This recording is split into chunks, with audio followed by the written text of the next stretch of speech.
All right, it looks like our tech is almost ready, and Dennis Cullerton is here, and we're all ready to go. So first, we just want to thank you guys so much for finding the time to come this morning for this really important work that our 7th graders are going to be doing.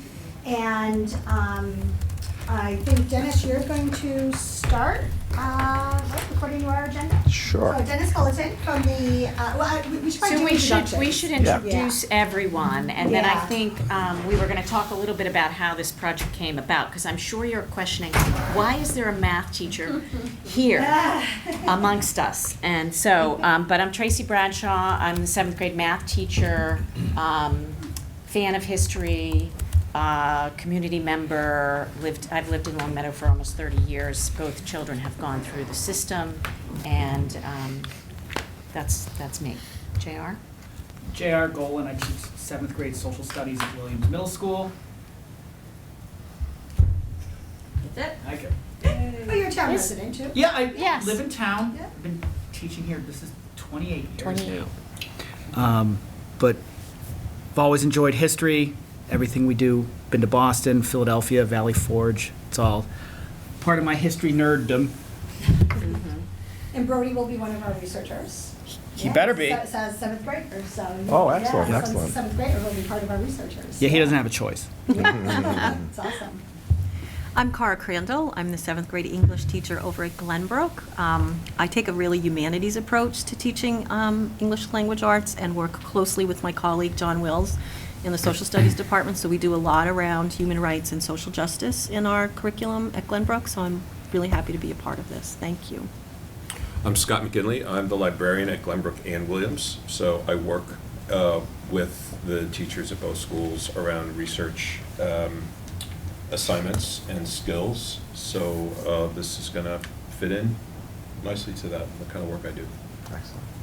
I'm Nilda Irizarry, the Director of Student and Family Support. I'm new to Long Meadow, but not new to the area. I've lived in Springfield my whole life, and I've commuted to Connecticut for over 20 years. And this is my first year being very local and close to home, and I'm really excited to be invited today to participate in this. I was also formerly part of Simsbury Public Schools, and they did research on Martin Luther King and his travels through Simsbury, and students were at the helm of that research. So whenever you localize history, students get excited about it, they feel a part of it, so I'm really glad that you're doing this. John Wills, teach 7th grade social studies. And echo what my colleague Cara said. Yeah, excited to do this work. Hi, I'm Lori Snyder. I'm a high school social studies teacher. I got really interested in this because Michael Beck, a former student of mine, has worked with me for the past couple of years, and I teach early U.S. history 1 to 9th grade honors students. And so we've been reading the book To Be a Slave, which is a book that's been used since I first started here. Mike Jelinas was using it way back in 1996. And I love what Michael introduced me to. So my students learn about Peter and Tom and Phyllis every year and really get to look at a primary source in terms of Stephen Williams's diary. And it really helps, I think, embed kind of a broader look at the institution of slavery, as it's not just a thing that's going on in the South. And so I think they learn a little bit about colonial slavery. So I'm just kind of here to learn about what you're going to be doing in the middle school so that I can sort of adjust, what I might be doing might change at the high school, or it might not. But I'm super excited to be here. Hi, I'm Megan Schwartz, Social Studies Chair at the high school. And as Lori said, I also teach 9th grade, so early history, and am very interested in slavery and the peculiar institution definitely in New England. And just to piggyback on what Lori said, JR and I have worked together between middle school and high school, talking about overlapping curriculum and ways we can support each other with not only content but also research skills. So I'm really looking forward to seeing how we can keep connecting on those ends. I'm Melissa Sobolski. My son Ben and Millie, my daughter, are Glenbrook, proud Glenbrook grads. I am here for the Longmeadow Historical Society. I'm a former English teacher, but also love that blend of English and history, and I don't feel like it's ever easy to separate them. I could talk forever about what I have learned about the institution of slavery in Longmeadow, but I'll leave that up to Dennis to throw to me as he feels appropriate. I am looking forward to working with you all. I've got all the names, I've got the dates, I've got the stories, and am so excited to see that this is coming into the schools. I've worked with Michael Back as well. He is a force to be reckoned with, and I know he was at Williams last year, in Glenbrook. Oh, good, yeah. So that's who I am. Yeah. Yeah, we didn't mean to sit outside. Okay. Well, come join us. Yes, actually, I mean, I really, Doug, maybe. Oh, sorry. Oh, yeah, I'm sorry. So I should probably, I know you're everyone here, but Pam Kinjemi, grade 7 ELA. My real fascination with slavery in New England really came about as a result of the NEH program that JR and I both did. We did it at separate times, but it was through Deerfield and the Pecumtuck Valley Memorial Association.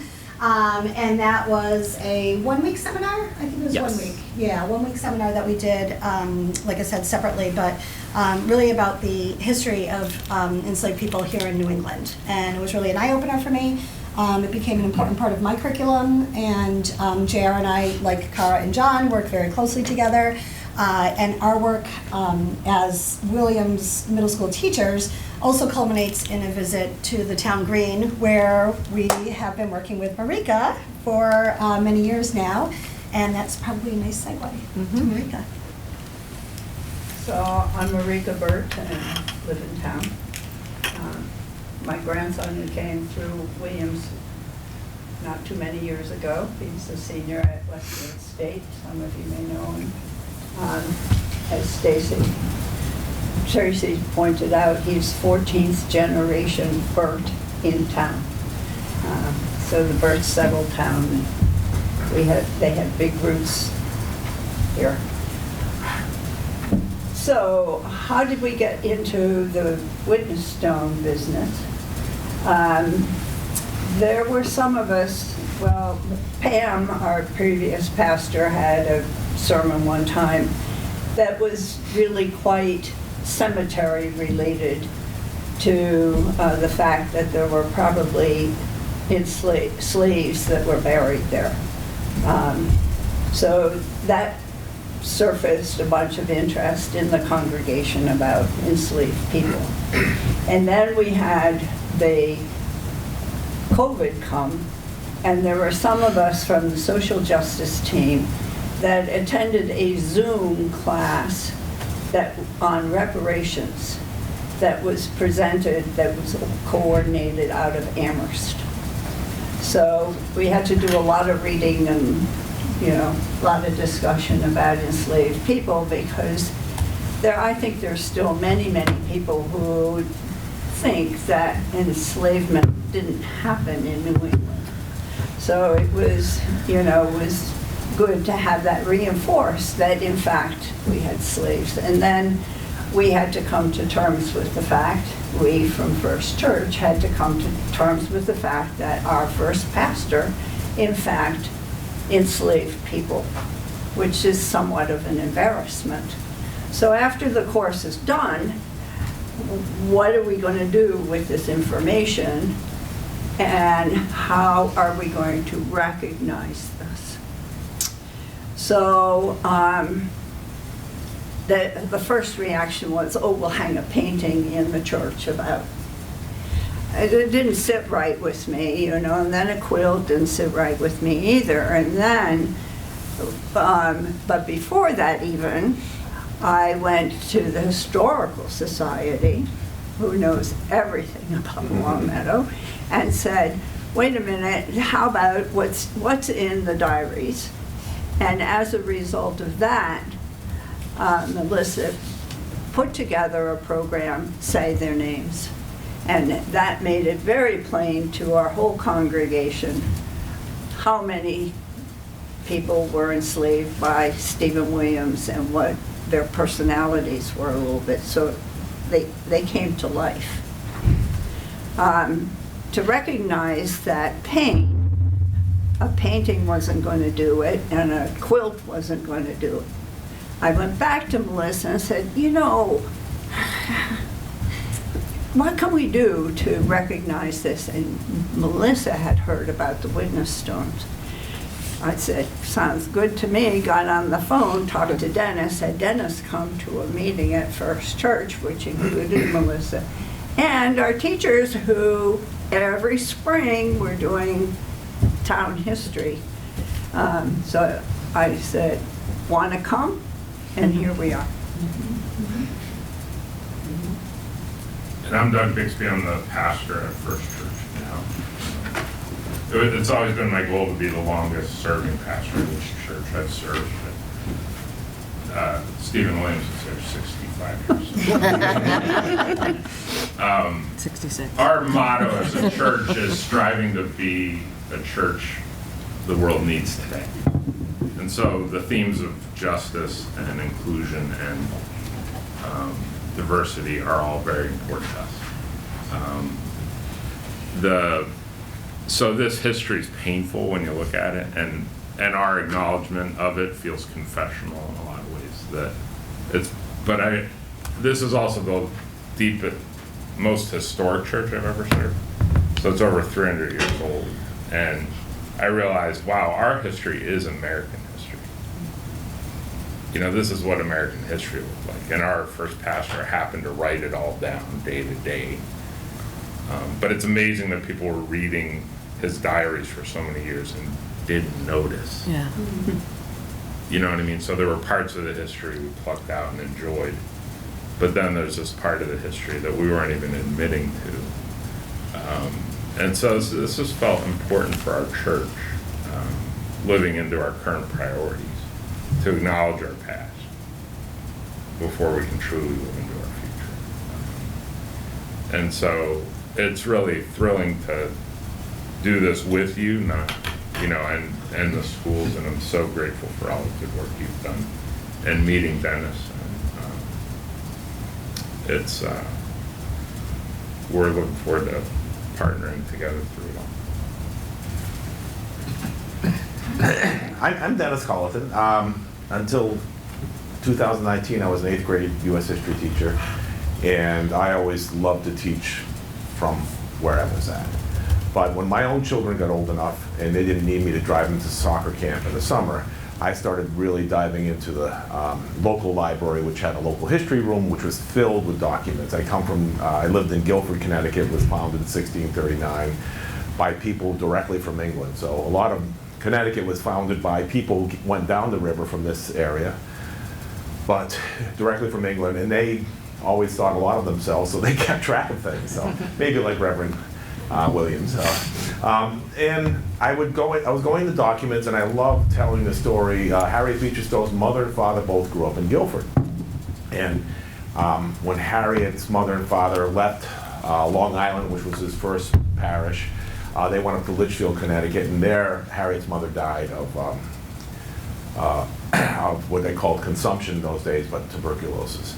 And she was sent back to Guilford to come and stay at her maternal grandmother's household.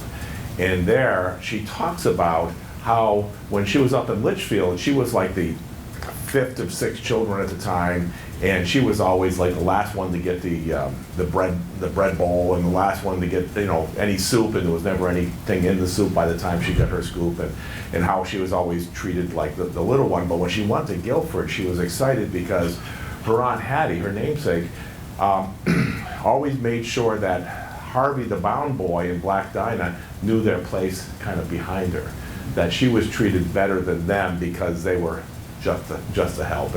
And in that, I was the first person to realize Harriet, although she talks about being exposed to slavery in Cincinnati when her father was working out at, when he took on the job at the, I forget the name of the school, but it was a seminary. She really lived in a household with enslaved people here in New England. And that's where her first exposure was. And then when you start understanding that, it realizes that that's a hidden part of her history, but also a hidden part of ours. If you could hear sometimes, when I hear myself, I think I sound like Cliff Clavin. But I grew up in Southbridge, Massachusetts, which is a little east of here on the Connecticut border. I like to say where they parked the cars side by each. Like Holyoke, it was full of French Canadians and Polish and Italian and people to work in the mills. And I grew up working in the fields as a high school kid, working, helping to bale hay before the bales were the size of a pickup truck. And recently I found that the same fields I was working in Woodstock, right across the border in Connecticut, were places where Caesar worked and other enslaved people. So it really changed my understanding and perspective about where I grew up and what our role in the North was with slavery. But I started the project when I was done soccer camp, I was doing the research. I put together a booklet, presented it at the local library through the Historical Society, and told the story of enslaved people and families and free blacks in that community, Guilford and the town Madison, which was part of Guilford until 1824. And when I was done, a friend of mine came up to me and said, "Dennis, I never knew this." He further went to Germany, came back after seeing the Stolperstein, where the stones that are put in the ground where Jews lived freely before they were kidnapped and murdered. And he said, could we remember enslaved people here the way Jews are remembered there? And the brilliance of that idea is, first, you have this memorialization, but secondly, you're telling the stories one person at a time. We could talk about the thousands of enslaved people in Massachusetts or Connecticut. We could talk about large groups of people, millions of enslaved people who died during the transatlantic slave trade, but your kids will remember more Peter or Phyllis or a person who lived here, or if you're at the Williams School, you'll remember that Reverend Williams is a few layers to him, and including the fact that he himself was a captive in Canada. He was held in captivity and comes back here and becomes a captor, right? So we can see that the remembrance of that, and we went back to the Germans and asked permission. Now, there are over 100,000 Stolperstein across Europe. I think we're up getting close to 220 witness stone memorials across the Northeast, from New Jersey to Deerfield, Massachusetts. But that was the basis of it. And the joke I make is, if you bring a sore knee to a surgeon, they're going to want to operate. You bring an idea to a middle school teacher, they're going to want to make a unit out of it. And so we started the project with teams of social studies and language arts teachers, looked at it really at the time saying, well, why not incorporate Common Core writing standards? Why not think of having the students use primary documents, locally sourced, to write a narrative nonfiction biographical sketch? Now, if you're not a teacher, you say, well, there's a lot of lingo, but that's kind of what we're trying to do in the classroom. And for social studies teachers, how do you get kids to perform that civic engagement piece? How do you get the kids to come out into the community and share something with the community that they might not know? Now, it might be a twice-told tale, but some of these tales haven't been told a lot, or they might have been told in the church, would say their names, but they're being told again through different voices. They're being interpreted again through different eyes. And so that's where the project really took hold. And sometimes when I talk to adults, they're kind of wondering what it's like, and teachers are like, okay, I understand, I get it, because it really is an opportunity to have the kids do this. And when you go through the process and have the students do it, it becomes really powerful. The first time we did it, so about 7 years ago, my friend Doug Nygren came back from Germany and shared with myself and a friend, Cindy Kozel, about this idea. And by that next October, we had implemented in the classroom. I spent a lot of time that summer taking all the research I had and sorting it in a way so the students could use it. And we started that fall. And the problem with the fall was that we had this project, we had the kids present their findings on the town green. There was about 500 people there, you know, the selectmen, the state representatives, other people, you know, church members, and we had this big ceremony. And at the end of it, it was like the story of the blind men and the elephant. So if those of you who maybe were in school around the same time, that was a story where, if you don't know it, it's the elephant, you know, the blind men are brought up to this elephant, and one person grabs the tail and says, well, an elephant's like a rope, and somebody else grabs the ear and say, well, the elephant's like a leaf, or someone grabs the trunk and said, well, an elephant's like a snake. Well, at the end of the Witness Stones project, people were saying, well, the Witness Stones project is about memorialization, or it's about reparations, or it's about social justice, or it's about some other thing. And at the end of it, I kind of took a step back and I said, it's about education. And so for me, it is about all those things, but really to allow the project to move forward, we had to focus it on as being an educational activity. And that's where we landed. And so by 2019, we formed our own nonprofit. I retired from teaching because you could imagine doing this full time, and middle schoolers, you have to give them 100%. You just, you know, they'll eat you alive if you don't, even, and I have great students. But anyway, that's how the project started, and it really has taken off from there. And if I might, I want to get into this, you know, some of the things that I do with teachers. Now, different teachers in different schools have different levels of preparation. So if I'm telling you something you already know, I apologize, but one of the biggest things that I learned through the project is the centrality of the West Indies trade. If you look at colonial New England, the West Indies trade floated all boats. So even if someone says, well, we didn't have enslaved people in our town, you were still making money from slavery. So that's what we're going to start the project a little bit. And I'm going to show a video which some of you may have seen. You guys know Dr. Hassan Kwame Jeffries? Yeah, his brother happens to be the minority, Hassan Jeffries is the minority leader. So we're going to start with a video and see if this all works. This is a technological test. Yeah. And he's going to speak about this type of work. So maybe this works. Oh, it is. It's a Christmas miracle. If we have audio somehow. Well, it's not working yet. While that's loading up, remember that we are on the Connecticut River. One of the largest merchants in town, Stephen Colton, who had his house was right on Route 5, in between Crescent and Longview, had himself owned two ships, the Friendship and the Speedwell, that left right from the Connecticut River down to the West Indies, that what you're going to present about. Right. So this is here as well, right down there, 2 miles down in the Connecticut River, in Longmeadow is where at least two ships left from. And the work we're doing, and we've been working, partnered with us has been Suffield Academy since like day 2, and learning so much about the Kent family and some of the other families, and in Suffield doing the same thing, that down at the docks is where, you know, the shipments came in and we believed enslaved people were brought in. We're going to skip this for now because I have so many slides that it doesn't matter. But mainly what he's talking about, he talks about his being brought to Montpelier to kind of look over the work that they were doing there, and really reimagining Montpelier, starting with the bricks that have still the impressions of fingerprints of the enslaved children who made the bricks there. But I'll share this back with you all, and so you can look at the slide, but for some reason it's not.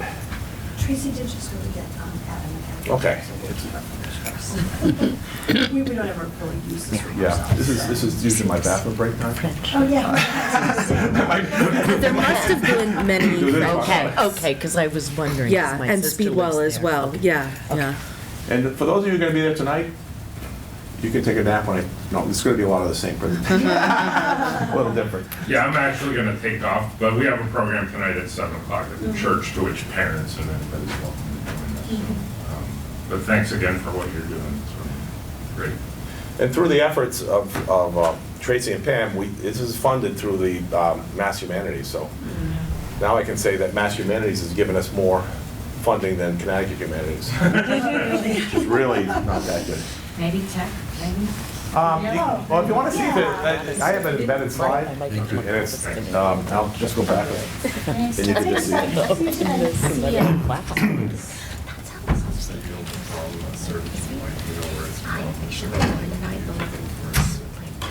Link. Yeah, it's okay if it doesn't work. I swear. It might not. Yeah. You think it's on YouTube? Yeah. Well, it's funny, I was just at a different school yesterday, and different things don't work there, and other things. So the airplane didn't work, but the slides did, because I was plugged in, so that was probably out. So we don't have the correct connection, so that's probably why. No, look at now. See? It's right on, I just found it on YouTube. Yeah. I might be, timing-wise, it might be better to just skip for now, but it's available, and if you look at it, it's a TEDx talk by Dr. Jeffries at Ohio State University. And again, he gets into it. One of the biggest things he mentions is the concept that slavery, he talks about slavery in the North and how it was a surprise to him because he grew up in New York City, but he also uses the concept of worse and worser. So when people say it was good slavery in the North, the answer is there's no good slavery. And he says it might be worser in Mississippi, and he uses that term. I'm sorry for the English teachers, but it still was bad here, and it's something we have to break that myth. There's so many. I go around the Northeast and I talk to people at historical societies. Oh, they weren't slaves; they were servants. They were part of the family.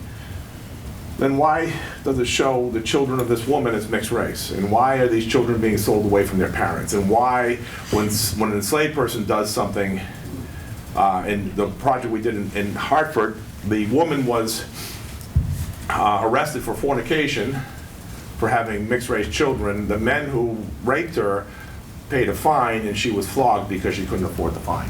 So she was treated as a criminal for having mixed race children, and she was flogged or whipped for that. So that's why we say it isn't. There's no good slavery. It's just worse or worser. But we want to get into the West Indies trade. We'll start with that, and we want to look at Massachusetts prior to the American Revolution. In this professor.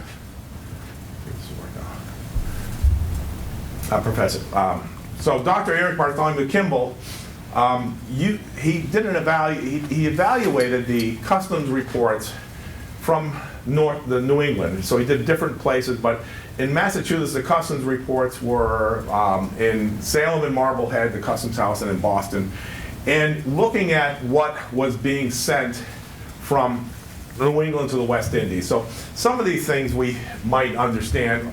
Initially, I used to work in New York City, and there was I worked on an island in New York Harbor called Governor's Island. I don't know if you're familiar with it. Used to be a Coast Guard base. I used to be a civilian employee of the Coast Guard, and there was a lunch place there, and it was run by a Puerto Rican and a Cuban, and the food was, a lot of the pounds here are from there. But one of the things they would serve was bacalao, salted codfish. And it took me a while to kind of comprehend, why are people in the West Indies eating salted codfish, and where is it coming from? It's coming from the North Atlantic. So why are people in the West Indies surrounded by fish eating salted codfish? And the answer is, it was cheaper to grow codfish. I mean, it was cheaper to buy codfish to stop what you were doing, which was making sugar and molasses. They were making so much profit. So it's even like countries today, there's some African countries, Venezuela, they're making so much money on oil, they don't stop to grow their own food. Well, that's what was happening in the West Indies. So they had to get their food from the north. So we have fish, pine board, because they cut down every tree in the West Indies to grow sugarcane. Candles, well, you need a couple things to make candles. You need some sort of fat, and you could use tallow, beef fat or pork fat, or you could use whale oil or spermaceti. Pork and beef, barrels and staves. If you cut down all the trees, you need to make barrels to put your sugar and molasses in. You got it from here. Bread and flour, horses, shingles. We even have some vessels head down to the West Indies with like all the makings of a house. like the beams, the shingles, the clapboards, everything you need to make a house. So these are things from Boston, and then from Salem and Marblehead, a little further north, and they have more fish and some other things that they set there. You know, hoops that go with to make the barrels with too, and cattle. These are things that are heading out of New England or heading out of Massachusetts. Here, most of the stuff is probably going to the customs houses. Some are going over the hills, and we see that in some of the records where they're sending things to Boston, but some things are going down the river too. So the destination of exports from Marblehead and Salem, we have 46% of everything that's going out is going to the West Indies. In Boston, they have a higher percentage going to the 13 colonies, which you kind of would expect, but still 25% up to the West Indies, which is much greater than the 16% to Great Britain. That's not what we're told kind of in our history books. We're talking, we're told more about the trade to the West Indies, to Europe from here than the trade to the West Indies. And the significance is this trade was supporting a brutal form of slavery. So that's the significance. So even if you could say, well, we didn't have too many enslaved people here, we did benefit from slavery in many ways, all the way up to the American Civil War. We were benefiting from slavery here.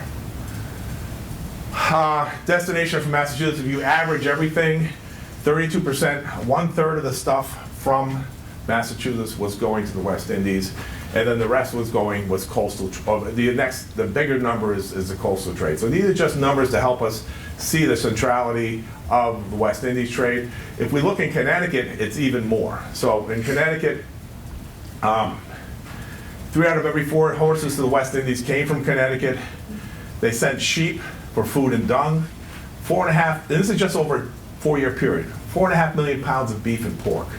And that's beef on the hoof and beef in the barrel. That's pork on the hoof and pork on the, I'll say on the hook, hams and sausage, smoked sausages and things like that. Butter and cheese, wonderful way to preserve milk, isn't it? Now, you might be in a household where butter's in the fridge. I'm not going to judge you. But butter stays okay at room temperature. And in the spring, which is when most of the ships were going to the West Indies, the butter is going into a barrel, it's being put in the hold of a ship, which is kind of cool anyway. The water's kind of cool. The butter's going to make its way all the way to the West Indies. Cheese, have you ever been to Old Sturbridge Village? I don't know if they make cheese in Deerfield, but Old Sturbridge Village, they make this hard, it's almost like a Parmesan cheese. It's really hard cheese. That can last, a dozen years. And it's really, tallow is important. Rendered animal fat you can use to make candles. You can use as a lubricant. You can use to make soap. So that's what people are doing with tallow. So if you're butchering a hog or butchering a cattle, you're taking the fat, you're boiling it, you're turning it into lard. I tell you the kids, if mom or dad makes a pot roast and they put the leftovers in the fridge in the morning, you get that hard white fat on the top.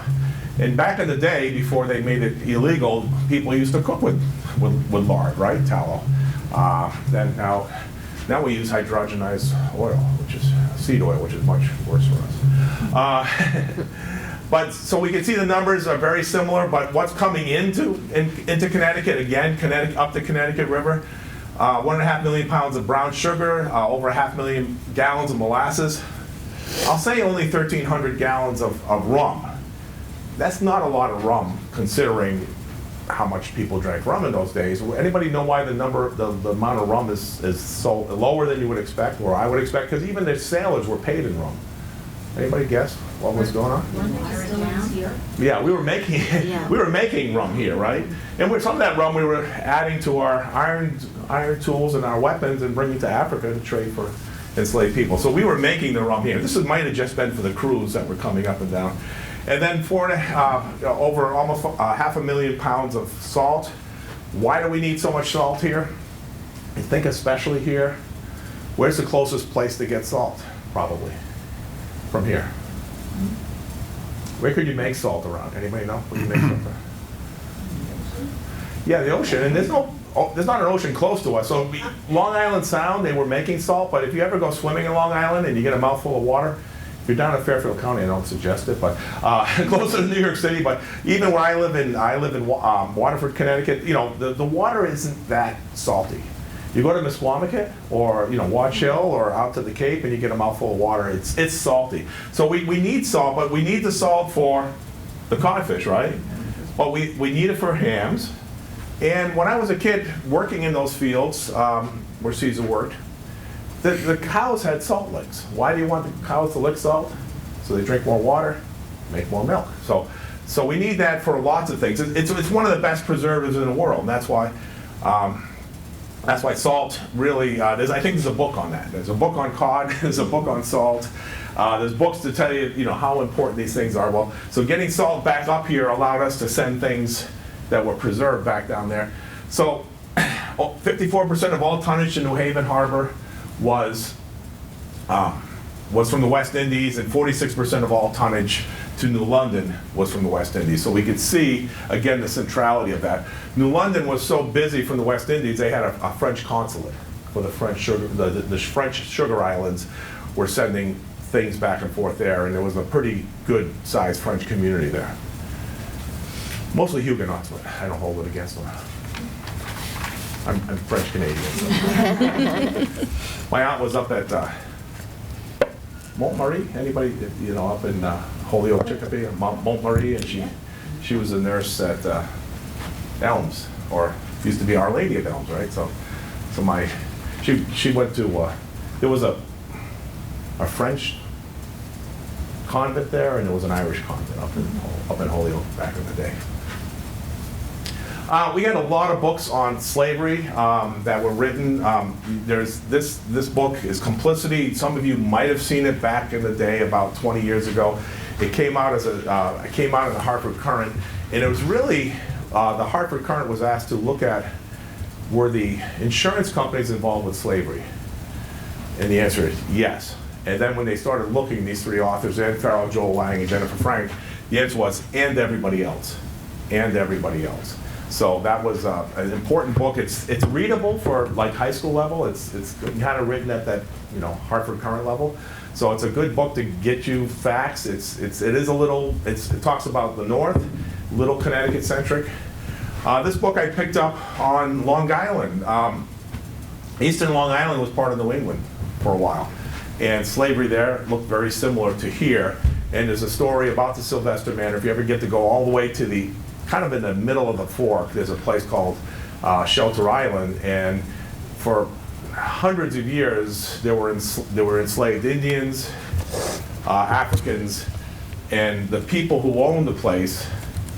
One brother was up here in Long Island, and the other brother was down in the West Indies. So they were trading with each other. So they were providing food, wood, fodder, and things to the West Indies. And the West Indies was bringing back, sending back sugar and molasses and things. And this book is probably the most current book coming out of New England. Although I recently read a book, and I should have brought it with me, that I was introduced to Reverend Stephen Williams. It was a book about Puritans and slavery.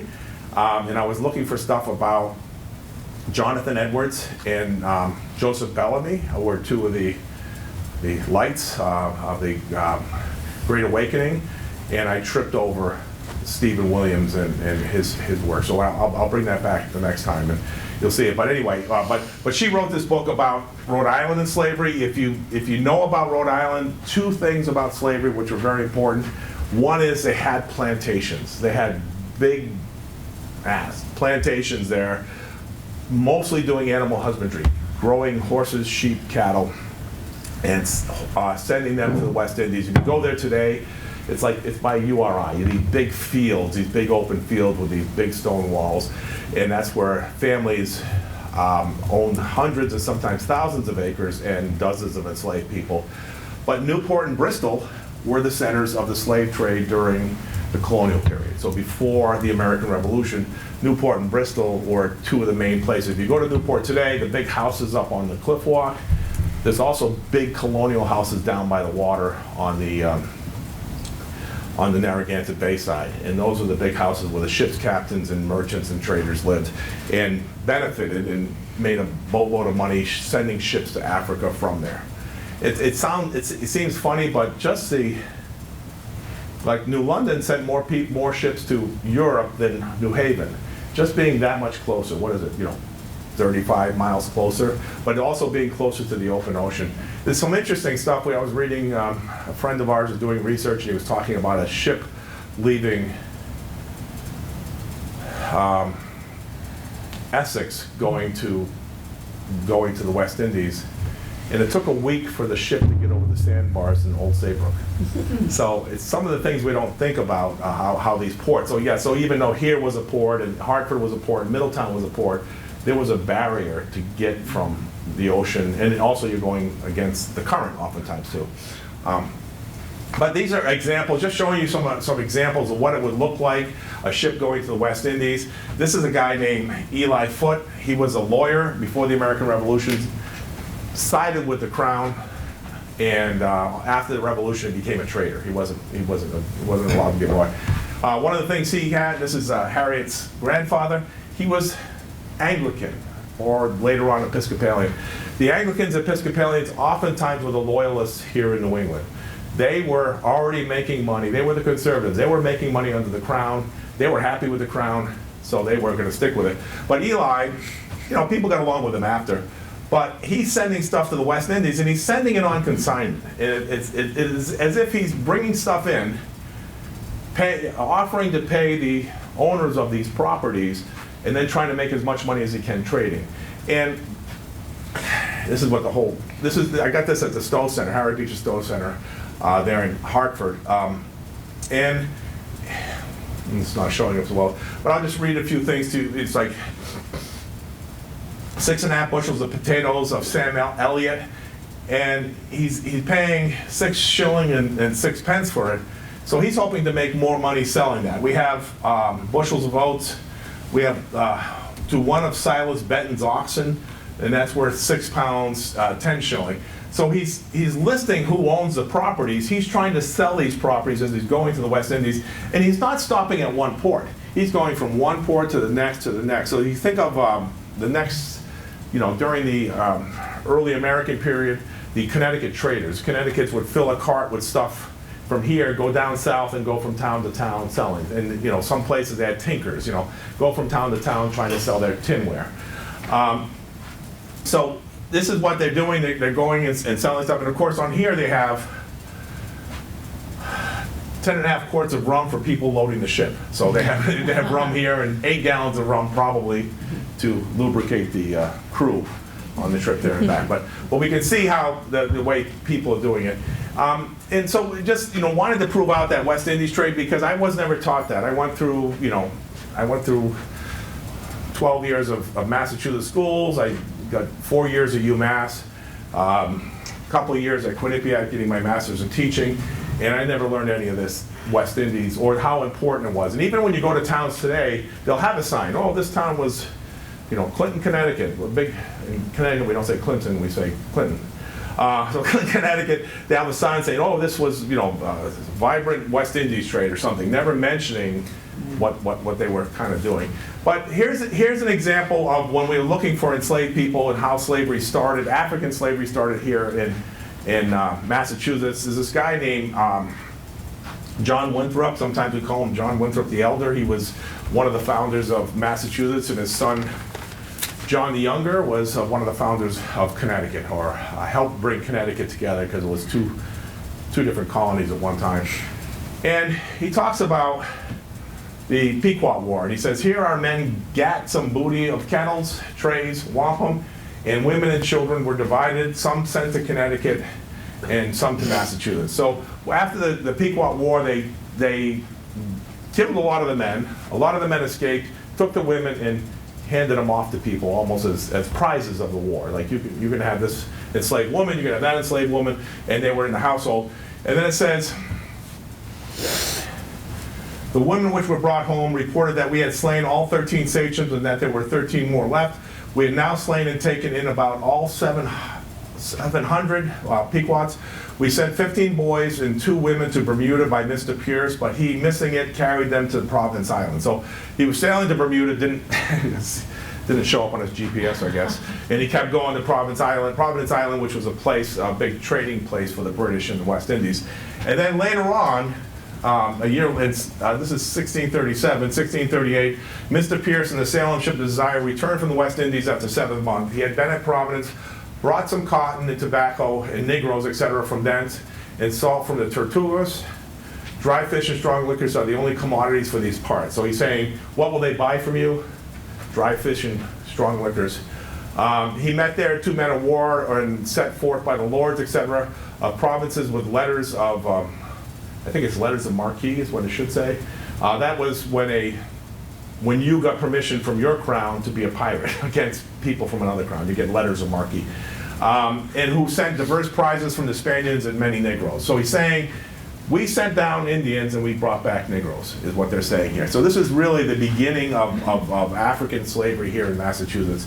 And it really has to do with, and also the continuation of indigenous slavery. So we know that early on, indigenous people were held in captivity. We know women were kept more often. My only understanding is that if you gave an indigenous man an axe and told him to go cut down a tree, it would be like going to the prison and giving a prisoner your car keys and saying, you know, go to Quickie Mart for me. The forest wasn't a barrier for indigenous people, whereas for especially indigenous men, the barrier for indigenous women was they often had children, and they weren't going to abandon their children to escape. So they were kept in the household. And when the Africans were first brought here, many were men. And so they were put in the same households as indigenous women. Their children were mixed race. The children of indigenous women were not supposed to be held as slaves for life, and their children were not supposed to be enslaved. The rule was the indigenous people in the 13 colonies were subjects of the crown. Subjects of the crown could never be enslaved as you could enslave an African. And then there was this new category that was created, which was Spanish Indians. So if you wanted to redesignate your Indians, either Spanish Indians or redesignate them as mixed race African, then you could legally or illegally hold them in captivity. So you see, we talk about erasure of indigenous people in New England. Part of that erasure was by re-identifying free children of indigenous women as African, or the term they used was mulatto. I try not to use that term as often. It's a very specific term, but it means little mule. So it's a derogatory term. So with the kids, we try not to, we don't want the kids turning to someone and say, oh, are you mulatto? You know, we want them to say, well, you know, so the mixed race term, but this is where we see a lot of when someone says, oh, there's no more Indians here. There was a guy who was building casinos in the 80s. He later became president. I don't remember his name, but he was down in southeastern Connecticut, and he said, "Oh, these, you know," he was meeting with the Pequots because he wanted to build a casino. He said something like, "Oh, they don't look like Indians." Well, that's true, and that's okay. So that's that part of that erasure that we don't have to, because Indians had rights and privileges. Indians oftentimes had reservations, so it's easier to make them invisible and not have to be required to hold them. So this is another example. This was very specific to Connecticut. This guy, Governor William Lee, he was the last governor of New Haven Colony and the second governor of the combined New Haven Colony and Connecticut Colony. So Connecticut became, New Haven Colony kind of disappeared, I think, in the 1660s. And so Governor Lee says, we've taken and hired some Mohegan Indians. Now the Mohegans ended up kind of winning the Pequot War because the Pequots were their enemies. So the Mohegans ended up taking in a lot of Pequot women and children, bolstering their tribe, their tribal nation. In Connecticut, made it illegal for anyone to be called a Pequot. So that's kind of the history there. So we've taken and hired some Mohegan Indians, and other Indians do live as servants unto me. Servants is a euphemism for enslaved people, planting corn and cutting wood this winter and next summer. So he's already employing indigenous people after the Pequot War. Same thing happened here in Massachusetts after the King Philip's War. So the same thing where the men were sent south and the women and children oftentimes were held here in captivity. There are people through some of these tribal nations trying to kind of do DNA matches with people in the Caribbean, and they're somewhat successful. So the blood, the DNA doesn't lie. Well, who's where? Scares me.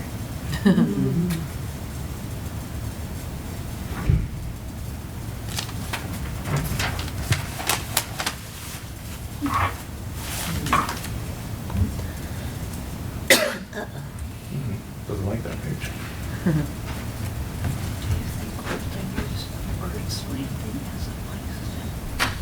I don't know exactly where his dock was. That I don't know. So, I'm not sure what slide it doesn't want to show. I'll do it one more time.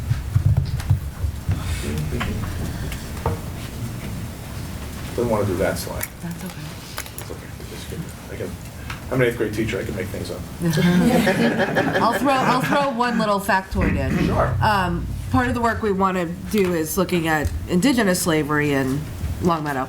And in Stephen Williams' diary, we've got one lead, and because he'll mention Jay Cooley's Indian and a mysterious theft of a box of wine from down one of those docks.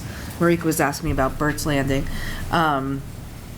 So we know that indigenous slavery is here as well. Yeah. And it's interesting to me, when you go from one community to the next, their memory of the indigenous people. So some places, there was a longer history of indigenous people, like places like Farmington, Connecticut, there was. But I don't know if you know the history. I think it includes here is a lot of the indigenous people were kind of pushed west.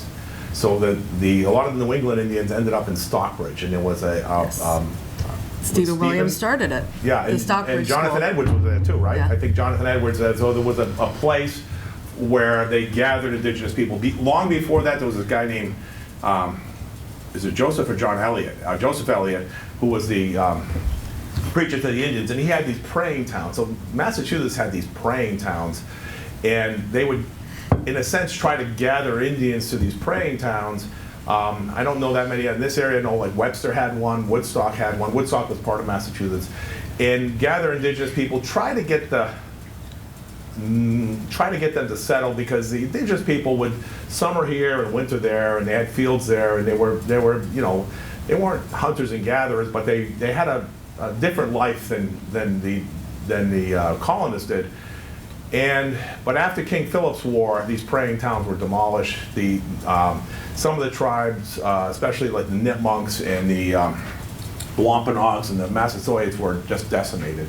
And again, some of the people were sent away, but some who weren't sent away went to Stockbridge, where they were preached to, and they were kind of given, it was kind of like a reservation system.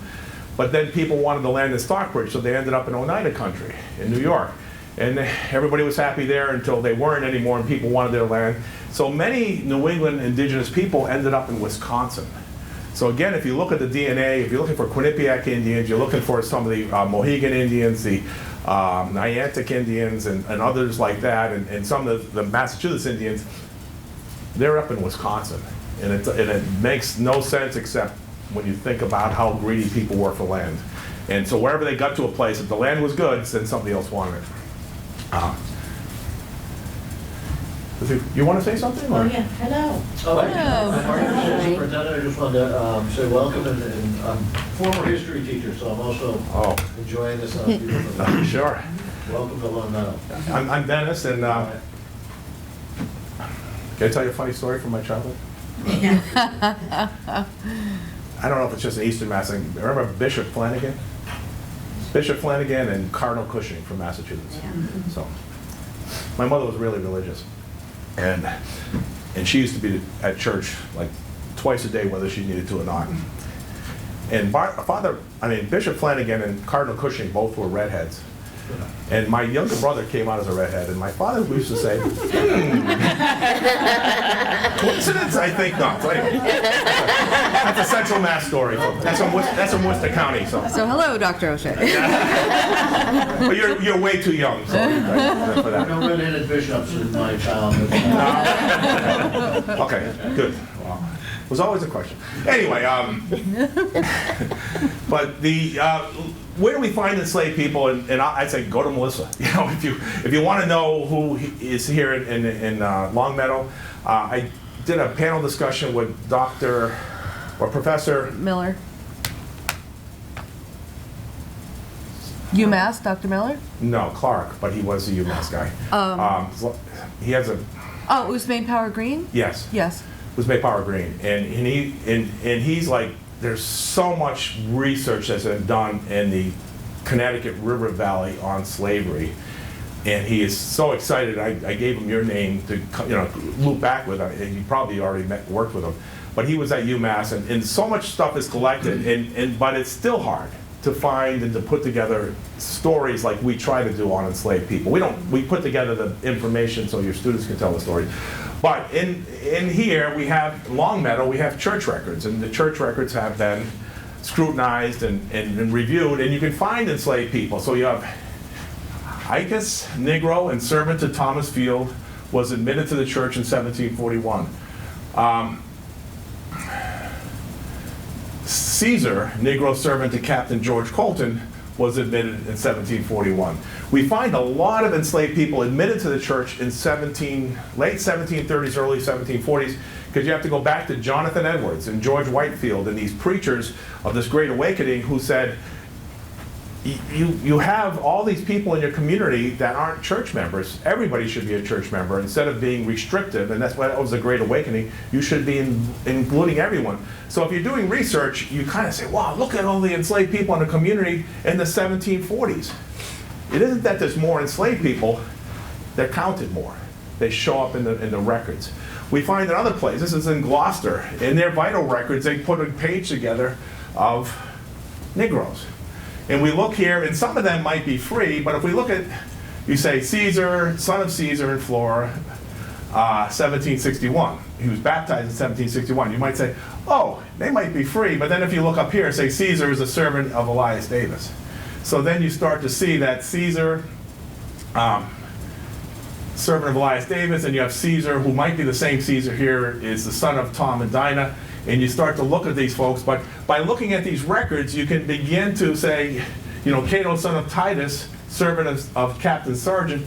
Well, if you want to know more about Cato or Titus, you look at Captain Sargent. Maybe there's Sargent family archives. Maybe there's Sargent family, Sargents in America book, and something like that. And that's where you begin to find these stories.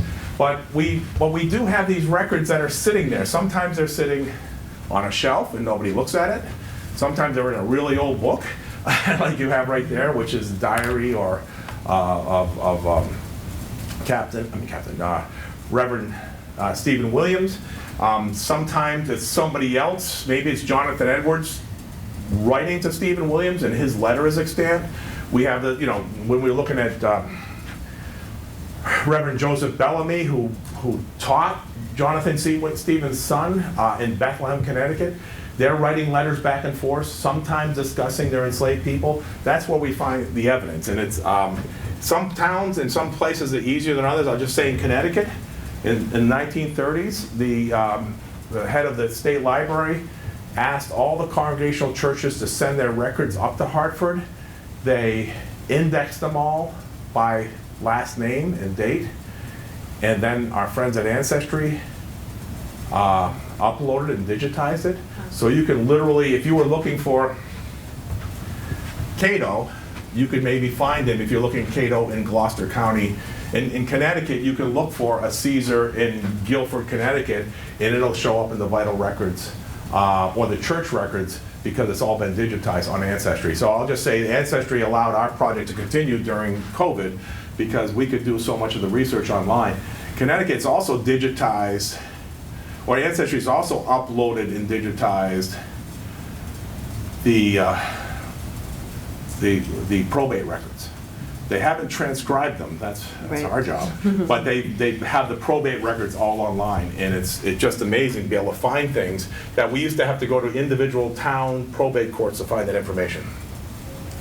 A great place to find raw data, not raw data, but the data is this 1754 slave census. You can find this online, and you can search by county and by town, and sometimes it even gives you the slips, or the slips of paper, so that all the towns were asked to send in their number of enslaved people, men and women 16 years or above. So you can see the numbers there, and these are just the counties. Of course, some towns weren't towns in 1754, so I don't think Longmeadow's not going to show. If you go to Longmeadow, it'll say 0, but if you go to Springfield, it'll give you a big number. So that's how it works out. And there's a lot less counties in those days too, so right now we're working in Dover and Norfolk County. Norfolk County was part of Suffolk County. So it confuses me a little bit. I know my Central Mass and I know my Western Mass a little bit, but you have Hamden, but you don't have Hampshire County, notice, and which is where UMass is, and we know Amherst and I don't even know if there wasn't even a Berkshire County. We actually were Hampshire County. Oh, you were Hampshire County Yeah. and became Hamden County? Yeah, I don't know when, but. Okay. So each of the towns are different, but we know in Connecticut, slavery was like in every town. Like, there was a lot of enslaved people in Litchfield, a lot of enslaved people in Colchester, a lot, of course, in Greenwich and places like that. But you do also, in Massachusetts, it was a little more coastal. When I say coastal, including the Connecticut River. So the fact that Deerfield had a large amount of enslaved people had to do with the access to the Connecticut River, whereas, North Adams, not so much. So it's kind of that way. So you find it having to do with the rivers and the coast a little bit more. Worcester didn't have a lot of enslaved people, or as many as you would expect. It was a big county then. It's still, I think, the second largest city in New England, but it wasn't as many enslaved people as you have like north of Boston in Gloucester or places like that.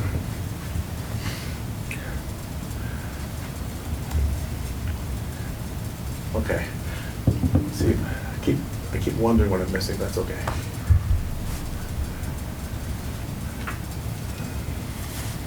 So this is, one of the ideas is that sometimes we have to, look at these documents.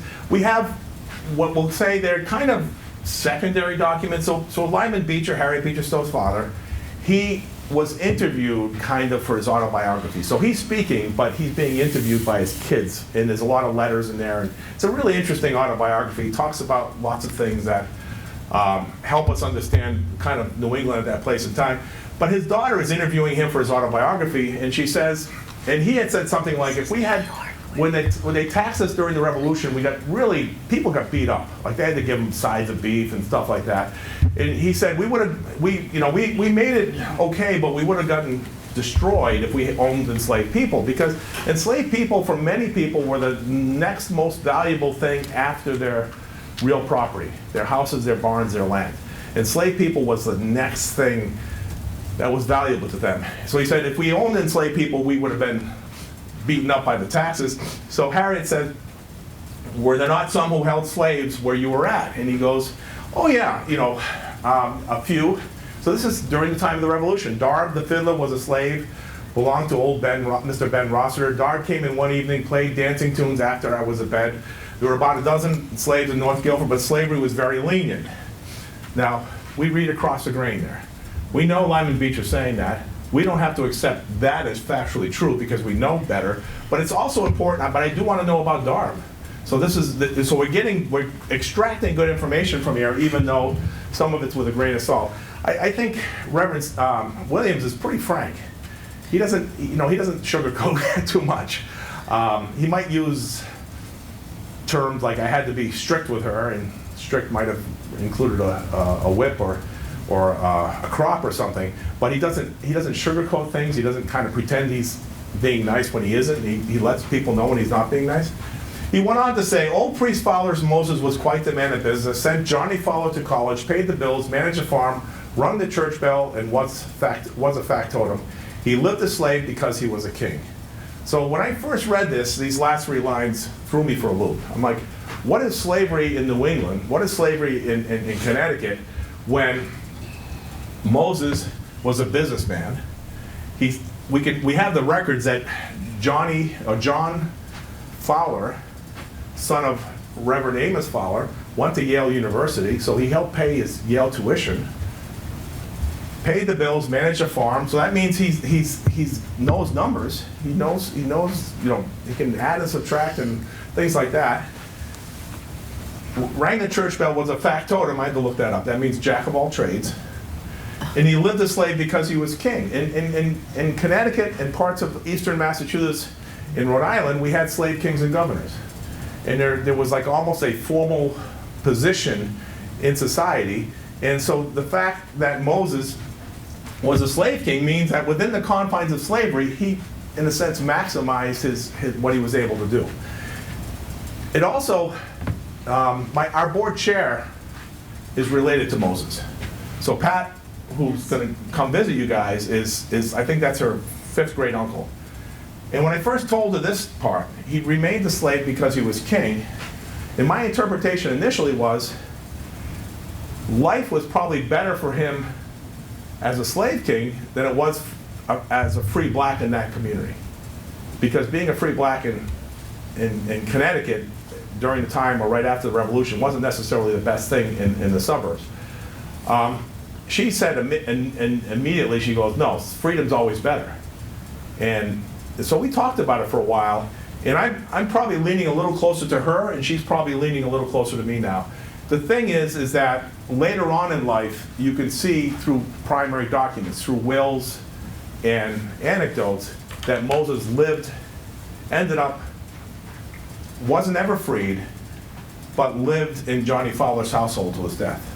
So he transitioned from a previous household to Reverend Fowler's household to Reverend Fowler's son's household. So he ended up in the place where he lived a good part of his life. And even though if he had enough money to pay for Johnny to go to college, he probably had enough money to pay for his own freedom along the way. But he didn't choose to do that. So we're not here to judge whether he should have done that or whether he shouldn't have. We're just here to understand that he had these abilities, these skills that he was able to amplify within the confines of slavery. And in many ways, we have to remember that as who he was as part of the community. Because if he was all these things, he was a very important member of that community. It's challenging to try to interpret this, but without us at least looking at what Lyman Beecher wrote, we wouldn't be struggling with this information. So we want to read across the grain, but we don't want to ignore the facts that are in here, because we can find the facts. We have about 35 data points now on Moses when we do the research on him. In my next retirement, that might be my book. With Pat helping to write it, because she has a great insight. Where do we find evidence of enslaved people? Are there markers in Long Meadow? So of all the enslaved people in Long Meadow who are associated with the church, None. that you wouldn't know it today. In Guilford, there's probably 300 signs on the houses. 98% of them, the name on the sign is the male house owner, the original male house owner. The other 2%, it's female.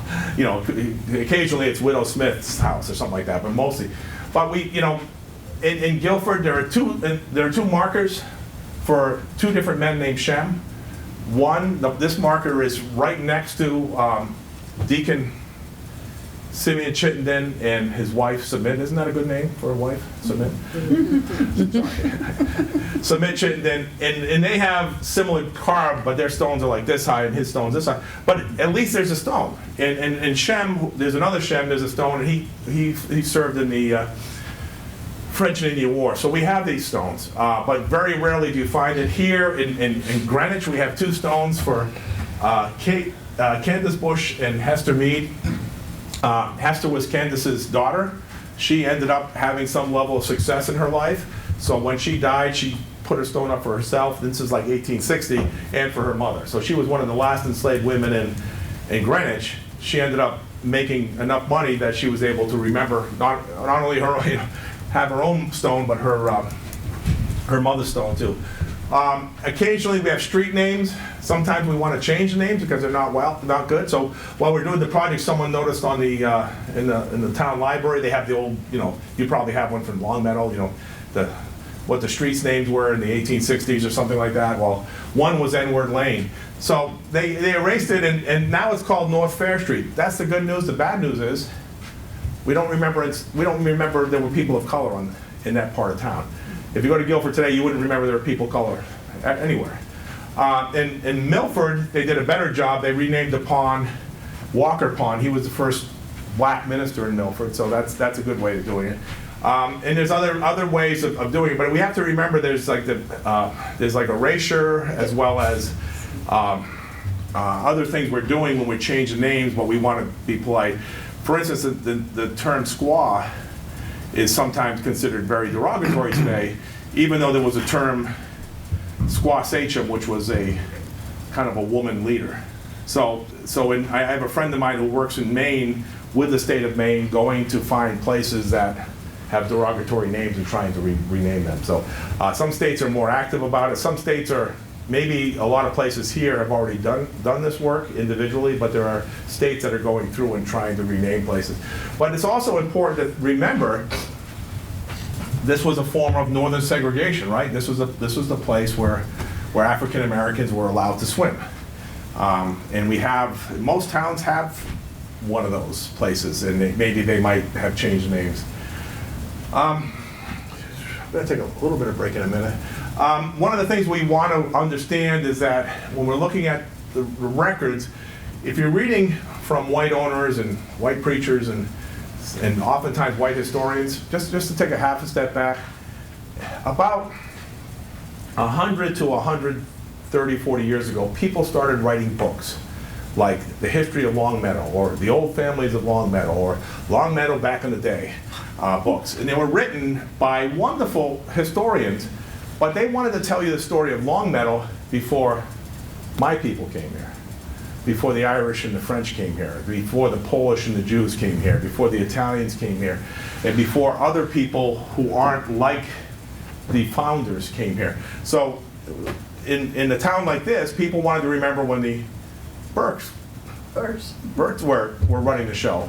And so they tell a history, they kind of skip over that late 19th, early 20th century immigration story, which is so much about New England, and they tell that story. They had a term they used to use, I think it was like Make America Great Again or something. So they're telling this earlier story, and it's a good story because we get to go and look at find your family history and find the Coulters and find these other histories that help us understand. We look on the Connecticut River, we find Pynchons up and down the Connecticut River. And there's stories about them. And there's a book on the Pynchons. And the Pynchons were pretty active enslavers. The Phelpses, up and down the Connecticut River, you'll find stories of Phelpses in Connecticut and Massachusetts. And I think there's a house up in Hadley and a house down in Suffield that are the Phelps. One's the Phelps Hathaway house, and the other one is the Porter Phelps house. They were places of enslavement. So the Phelps. So we find these families. We're happy that someone wrote down the histories. We're happy that we can find that, but they're telling you a story where the Phelpses are the hero of that story. That's what this book is. This is the Longmeadow Centennial, 1883. It's exactly. Yeah, but we love it because it has information in it. We just have to take it with a grain of salt. Yeah. Because we might not know about the people in the town if they weren't mentioned there, or maybe people at a certain age, it was wrong to have had slaves, so you don't see enslaved people mentioned. And then later on, it was like, well, my family had enslaved people, so they're bragging on it. So we get these stories in there, and they're very helpful. He's, again, stories for another day. So in 1883, so we're post-Civil War now. This is Richard Salter Store's one of many in town. But in 1883, he writes in early town history, slavery, too, was universal in those times, the foundings, as it has not been since and can never be again. And the labors of the field as performed by the slaves came to be seen as despicable. So that's an 1883 lens on... Yeah, so Northerners are still Civil War and Underground Railroad. We never. And abolitionists. So, but at least he mentions it. And I'll just say the Storrs families were enslavers in Mansfield, where there's a village there. It's called Storrs, where Yukon is. So the Storrs, that family was part of that story. But when we look at narratives, and we don't, and maybe you can help me, Melissa. I haven't found a narrative of an enslaved person who was held in captivity in Massachusetts. Now, there's the Worcester slave narratives, but they're all people from the South. I'm thinking of Historic Deerfield, and I don't know if those are... like even Lucy, I don't think... Yeah, Lucy Terry Prince. There's a lot written about them. Those are second... Yes. Lucy, it's Prince Abijah and Lucy Terry. Lucy Terry came from... She was enslaved by the minister in Enfield, Reverend Terry. Who's starts with an O? The African name? Mm-hmm. I don't know if that was Massachusetts. It might be. Okay. Yeah, he has a but in New York where we're working, and in Connecticut we have narratives written by enslaved people who were held in captivity in the Northeast. And they tell a different story than lenient with many freedoms, paternalistic with masters guiding the morals of slaves, treatment as part of the family, care for life. They talk about whippings and beatings and hog tieings, double crossings and cheatings, abandonment of the aged, and youth sold south. There were laws in New England to keep New Englanders from selling their enslaved people south, especially since we started having like a term slavery at a point where people were in Connecticut and other places were enslaved. His last name starts with an E. Yeah. Yes. I know what you're talking about. Yeah, but I don't know if he was Massachusetts. I think we might claim him, but severe punishments for minor crimes. So this is what they're telling you slavery was like in New England, and it's very, very important to get the voice of people of color. And even some of these voices have been, you know, because people writing down, they oftentimes had co-writers and abolitionists helping them write, but it's still important. Venture Smith is one of the most important voices in Connecticut that we can hear about slavery. And we use part of his work in what we're doing. And we've worked with some of Venture Smith's descendants. One of the memorials in Suffield is for the daughter-in-law of Venture Smith's son, Solomon. So, is he from? Equiano, him? Yeah. Yeah, no. No, he isn't. No. We use it a lot. He shows up in a lot of the textbooks, and he was an enslaved man from Africa.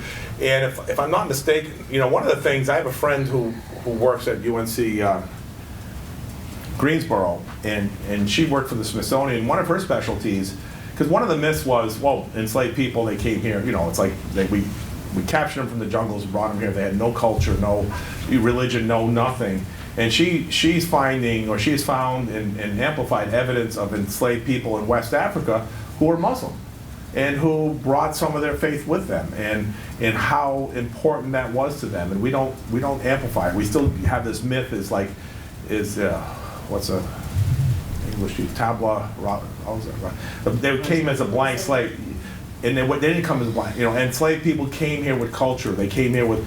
There were enslaved people brought from parts of Africa specifically because they knew how to grow rice.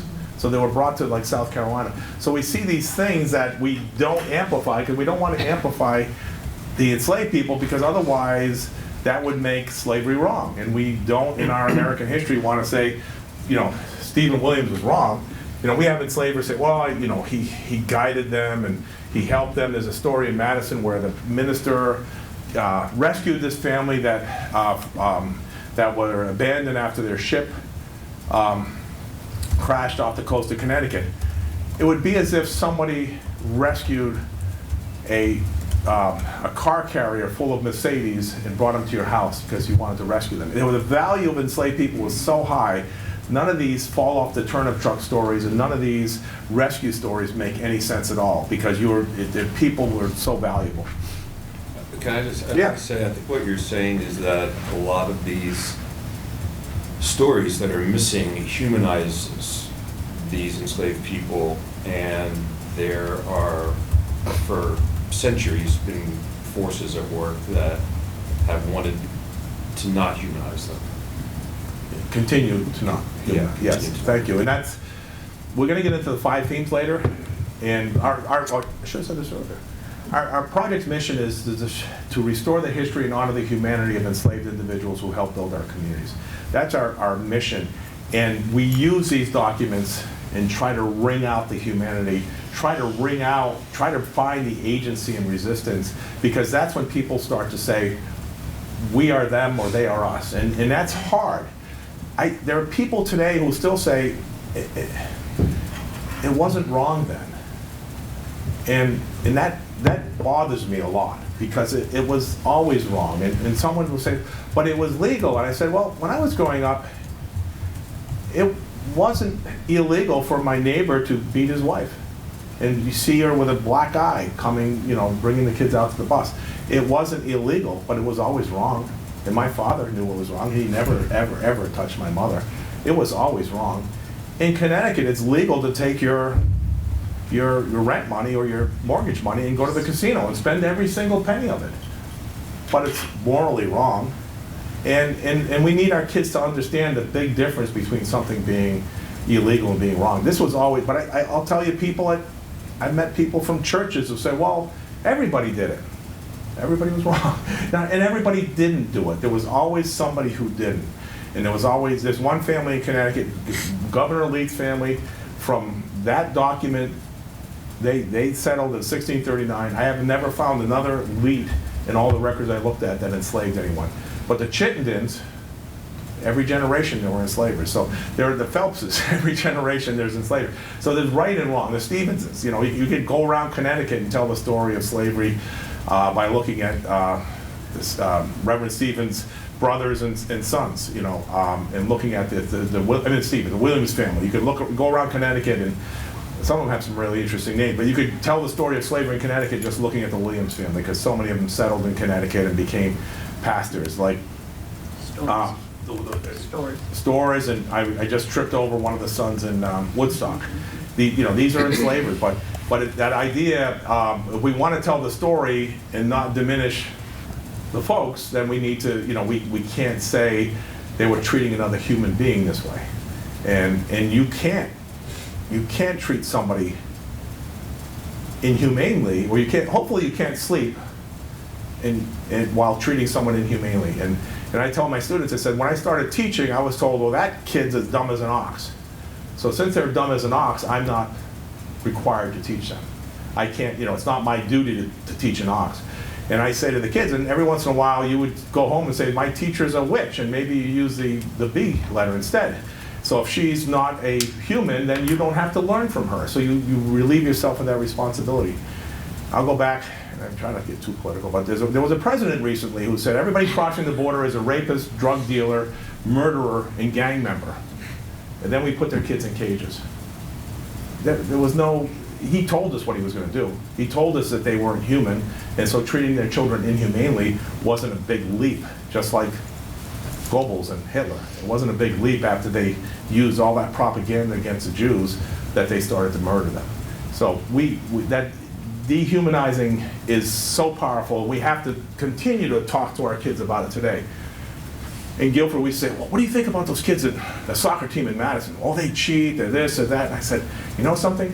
They're you. They're just like you. They just happen to live geographically across the border. But if you think they're something else, if you think they're less than you, then you get to treat them improperly. So thank you. That's such an important point in what we try to do. And how do we find these stories? So sometimes we find them in these anecdotes, in these autobiographies.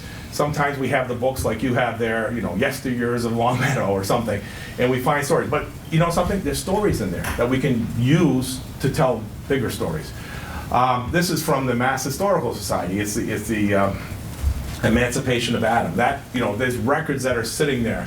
In Massachusetts, we have the Mumdet case, where we have Massachusetts slavery didn't end by legislature. It didn't end by the governor signing something.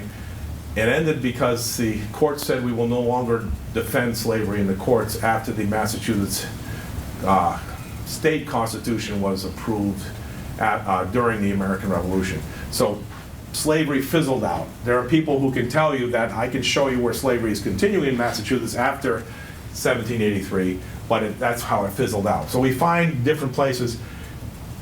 We find in census data, we don't find U.S. Census data in Massachusetts, although what I use U.S. Census data in Massachusetts is to find where free blacks are. So oftentimes, if a free black or many free blacks are living in a household in 1790 after slavery is done, there's a very good chance, if you were to look in the probate records or you were to look into family histories or something out, that some of those or many of those people were enslaved. So you can use the census of the free black community, or free black members who are still living in white households in Massachusetts, which is probably the majority of people of African descent in 1790 in Massachusetts were living in white households. That's probably very reflective of who was enslaving whom.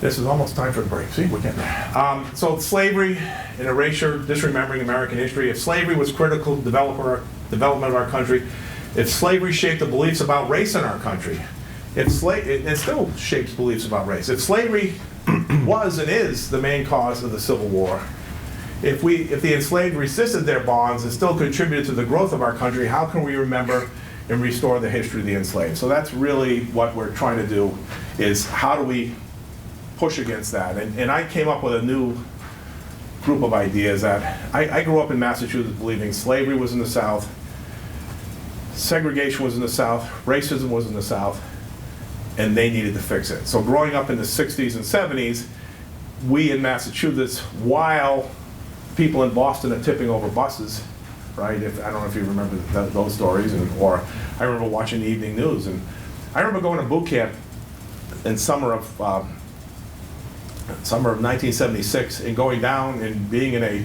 very mixed group of people, mostly working class, just about all working class kids, at Marine Corps boot camp, and we're all talking to each other, especially after the drill instructor was gone, and someone said, "Where are you from?" I said, "I'm from Massachusetts." It was a couple of African American men or boys they were 17, 18 years old, from Philadelphia, and they said, "Oh, Massachusetts," they said, they kill, is that near Boston? I said, "Yeah." They said, "They kill N-word people there."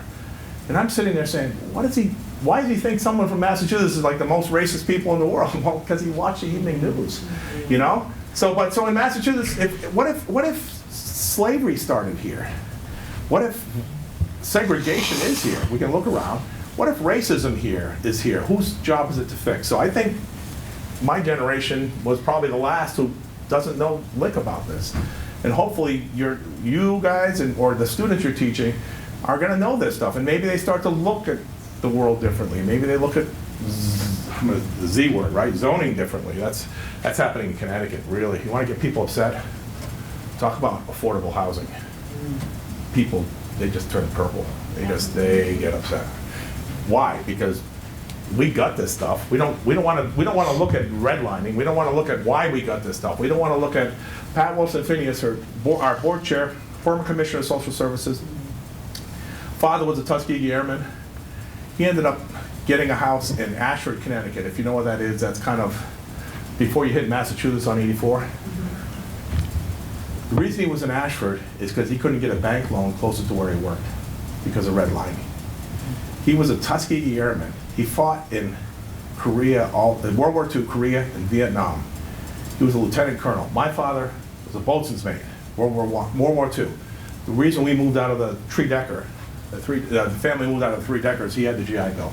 And I look at Pat and I think, like, her father didn't deserve the same rights and privileges my father did, and he was a lieutenant colonel, and that's when it hit me. It's like, it isn't yesterday, the racism didn't happen.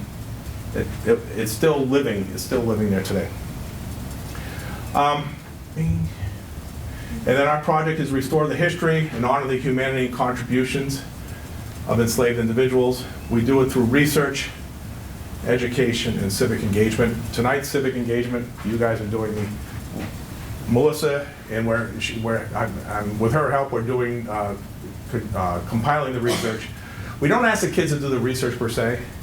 We'll just say it takes forever, and we don't have enough days in the school year or years in school. So we get the information and we process it in a way and ask questions with the materials using the 5 themes we talked about to get the students to do that. This is our inspiration. This is a Stolperstein. It says, that's my German.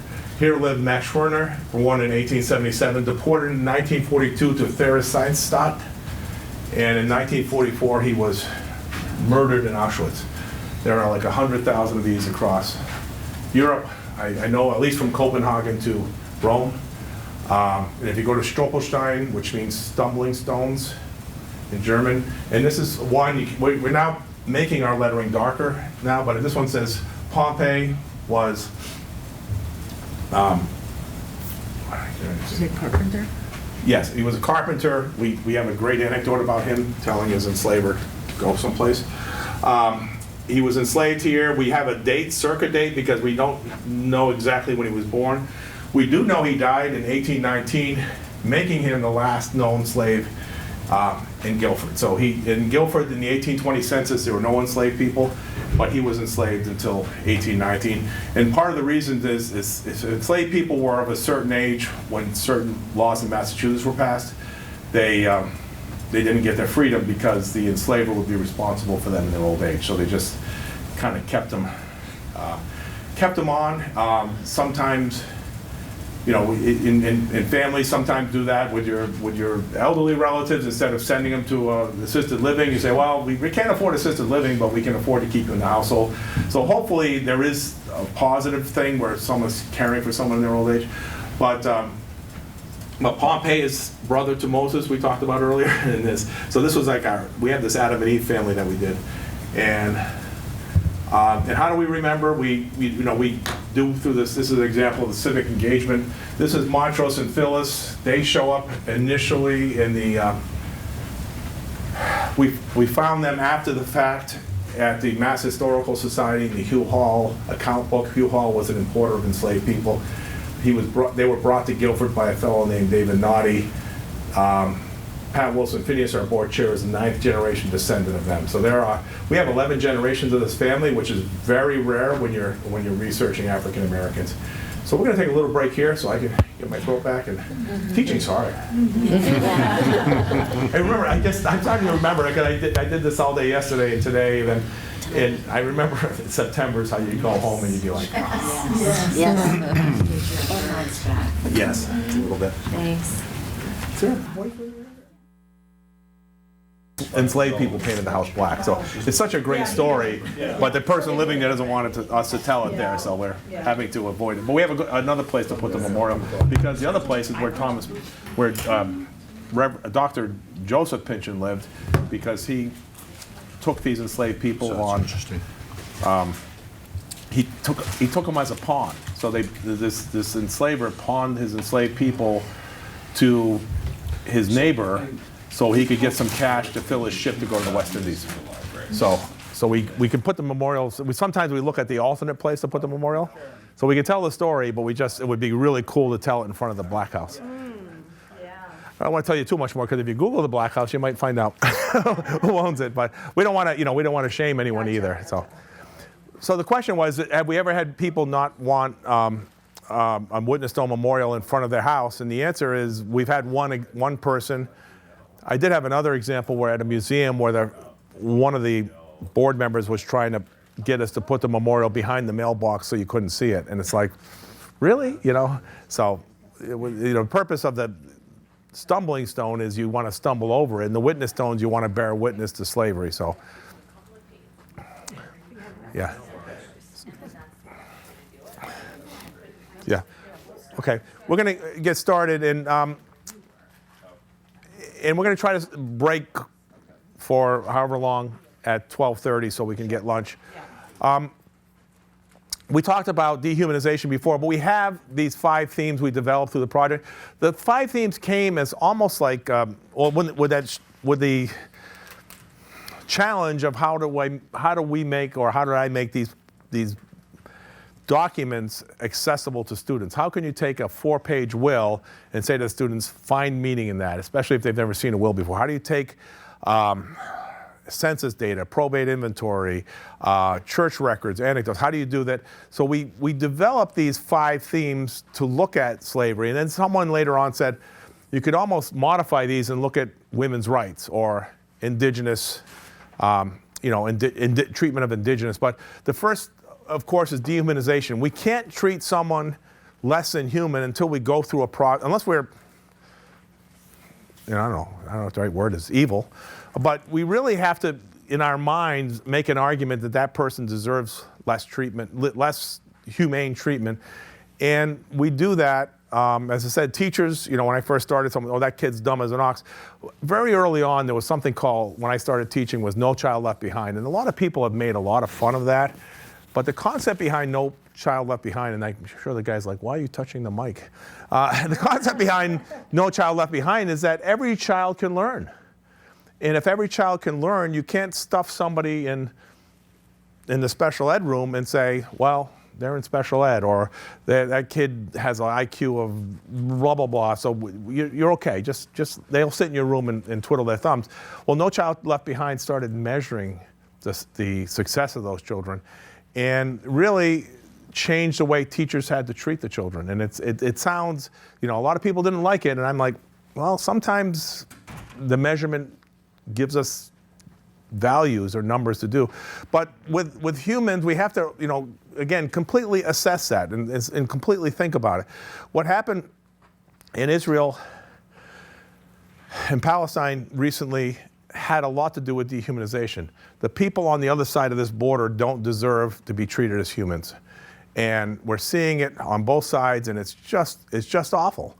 But that can happen here, so we have to be careful. I forget where I was driving yesterday, and someone had a F. Biden flag about this big on their front lawn, and I'm like, really? Like, you can think that, but you have to advertise that. Do we want to say, what does that imply? And whether it's the other side too. Treatment of enslaved, we have to break the myth of good slavery in the North. We have to break the myth of kindness and gentleness and loving, Mrs. So-and-so, the Bush Holly house, the Dawsons. Well, Mrs. Bush was a wonderful, mistress. It's like, did she free anybody? Did she sell people away? How was she wonderful? If she was treating the children of her enslaved women the way she treated her children, how would they have been treated differently? That's how you can say wonderful. So we have to break the myth of good slavery in the North. Paternalism, I say paternalism equals inequality. My wife of 45 years, we were undergrads together at UMass, so that's how long we've been married. She will sometimes talk about you worry about African American history, African American rights. What about women? Women understand paternalism. There are places in this country today a pregnant woman can't leave without permission. There is paternalism is alive and well, but your kids understand paternalism differently because they're still kids, right? There might be. What's the closest shopping center to here? The shops. The shops. So the kids might say to Mom, Mom, Susie and I don't think anybody's named Susie anymore. Madison and I. Madison and I, yeah. Macy and I, Macy and I are going to the shops after school. Okay, have a good time. Just text me when you want me to pick you up. And then they want to go up to, is it still the mall up at Ingleside? Holyoke, yeah. Yeah. Oh, I'm going to Holyoke Mall or whatever. And the parents are like, who are you going with? Give me the parent's name. I want their phone number. I want to know exactly where they are. Do you want me to go with you? So the kids are like, well, you let me go to the shops and I didn't need permission. I didn't need all these rules, but now I'm going to the Holyoke Mall and you're asking me for all these things. Well, that's paternalism. When am I going to be old enough to go to the Holyoke Mall by myself? Well, maybe when you're old enough to drive there, or whatever it happens to be. They have older brothers and sisters. So the older brothers and sisters, I said to the kids, what happens when your older brother and sister come home from school and they want to stay out all night? Well, my dad stands up and says, well, as long as you live under my roof, and give them that story. Well, of course, the kid is in college, maybe just up the street at UMass or Western New England or something like that, and they get to stay out all night they want. They come home, there's all these rules. Well, that's paternalism. You're treated like a child in society, and hopefully until you become an adult. Well, for enslaved people, and oftentimes for free blacks, there's never a time when you're an adult in society. There's never a time where there's a rule that keeps you from being a full citizen of the community. Economics, super important. Anybody study economics in college? Good, because it ruins everything. Because if you think things are, if you study political science, you realize it's about economics. You study, religion, you realize it's about economics. You study moral decisions or culture, you realize it's about economics. I'm being a little sarcastic, but I did study anthropology and economics. In economics, you scratch your head, because when you start to see the world in that way, that decisions are being made not necessarily for what people are saying the decisions are being made, but for the economics of it, it does ruin things, but it helps you at least understand what's going on.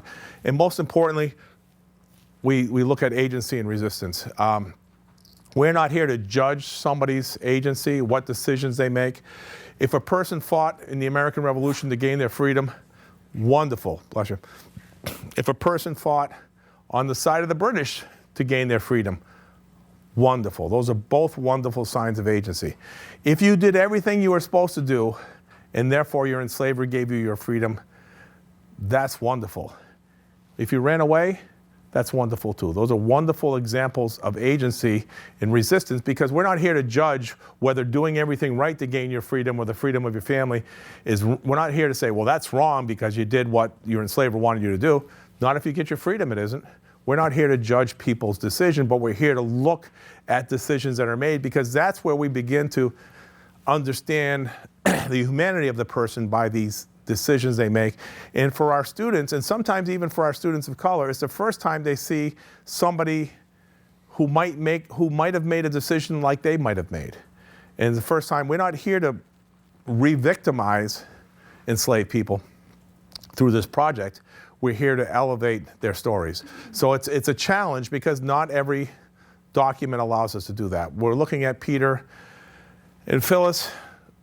We got to squeeze a little. We got to look at the documents and say, this is the point where we can see their agency, especially when the Reverend wasn't real happy about Phyllis marrying Peter. Wasn't happy at all about it. Was having consternation. I don't even know, he might have used the word consternation, but he kind of, so that's important, because Phyllis pushed. We also try to look at documents that in the past we looked at before and said, oh, so-and-so freed so-and-so. That's an action, this person freed this other person. But we're now realizing, we're hearing, if we look hard enough, we hear the voice of the enslaved person in that emancipation. If someone's being freed, it's because something else happened. If you consider slavery, for an enslaved person, every day they and their enslaver are in negotiations. If you think about that long enough, you begin to hear different voices. And I'm not good at hearing those voices, but I'm beginning to see them. Because if you look for proof of something, sometimes you find it. So, for instance, when someone's freed, we know in our own life, we don't give things away for nothing. So sometimes we do some things for reasons. If you had high school kids of your own, and they wanted a car for the weekend, or they wanted a car for Friday night to go to the mall, and you're sitting there and you have I'm a guy, so I'll say, if you have a son who wants the car, if he gets the car to go to the mall with his girlfriend, he's going to be bragging, hey, look, I got the car to bring you to the mall. How'd you get it? Well, I just convinced my mom. She's easy. Now for mom, she's like, I want that room cleaned. I've been wanting that room cleaned for like ages. Son comes in, I want the car. Well, I want something too. I want the room cleaned. So mom gets the room cleaned.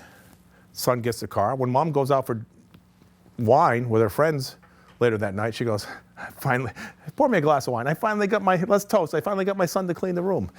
She's the hero of her story. He's the hero of his story, and they're both true.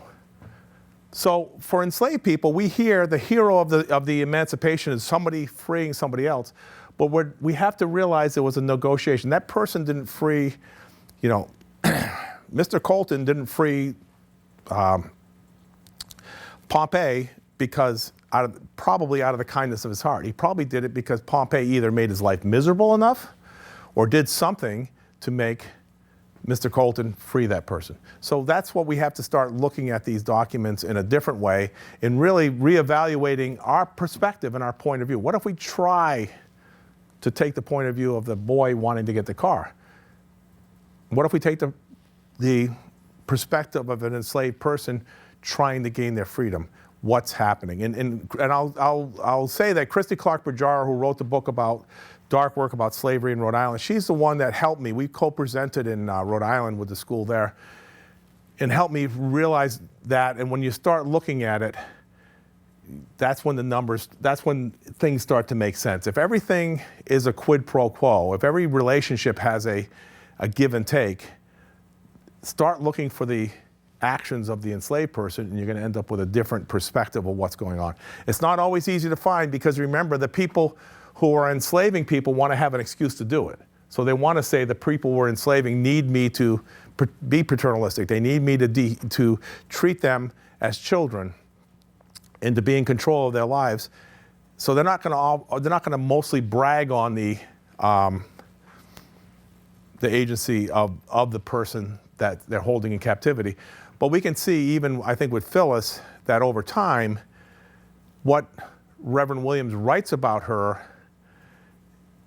she's more of an object in the beginning and more of a person at the end. So she has done some convincing over time to get to be treated more humanely. And we have to say, well, look, he treated her more humanely. Don't think she didn't force the issue. Don't think she wasn't part of that. So that's what we try to wring out of these documents. We're hearing his voice, but we're listening to her, to who she is in the process. Okay. I guess I talked too long.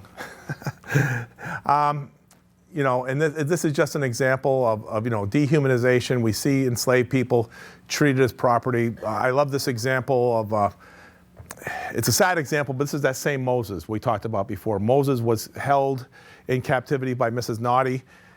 When he came of age, this is what she writes, he was rented out. And it's called an indenture. He was rented out for 12 pounds a year. In this indenture, we see what Reverend Fowler, his name's here, Reverend Amos Fowler, what he's responsible for, what he has to provide to Moses. We see what he has to provide to Mrs. Naughty, but we don't necessarily hear Moses' voice in there. So it's kind of a sad thing where he is being rented, in a sense, as you might rent in those days, maybe a piece of livestock or something. One of the things I work with the kids and say, in here, mentions that he has to provide them food and clothing and medical care if necessary, and meat. So I'd say to the kids, why is meat separately listed here? Why does Reverend Fowler have to give him meat? Anybody have a guess why he has to give him meat? Why it's listed among the things? Maybe it wasn't assumed that he'd be having meat. Maybe it would be lesser food. Yeah, or if you didn't list meat, guess what? He's not getting meat, is he? And think about what folks ate probably 2 of their 3 meals. If they ate 3 meals a day, it was gruel oftentimes, and maybe some vegetables that they picked themselves.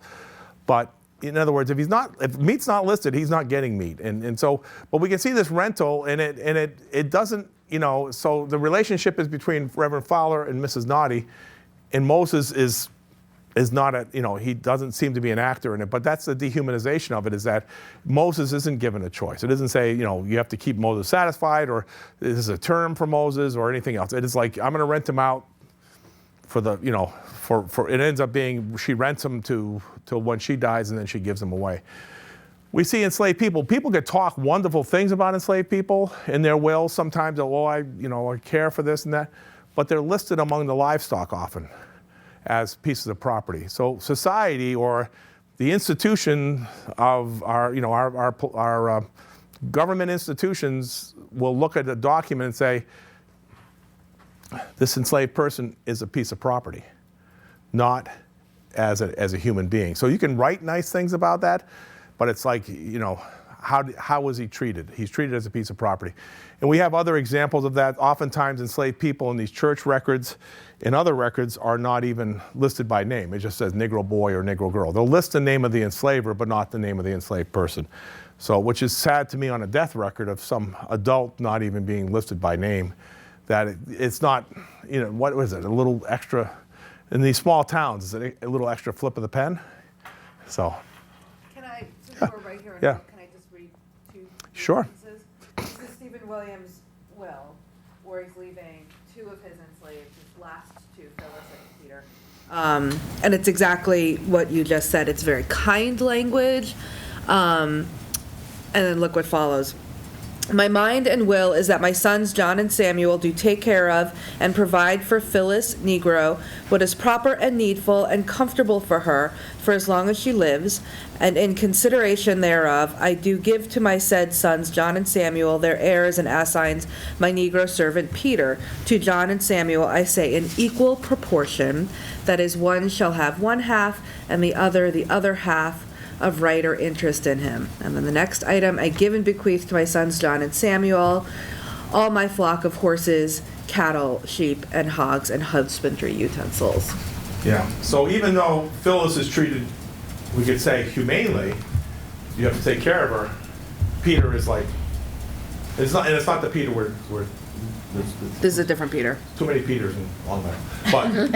But it shows you that Peter is treated like livestock. So even though Phyllis is treated somewhat humanely, like I'm worried about her care in her old age, which I think she dies before the will. She dies before the will. Before he does. Before he dies.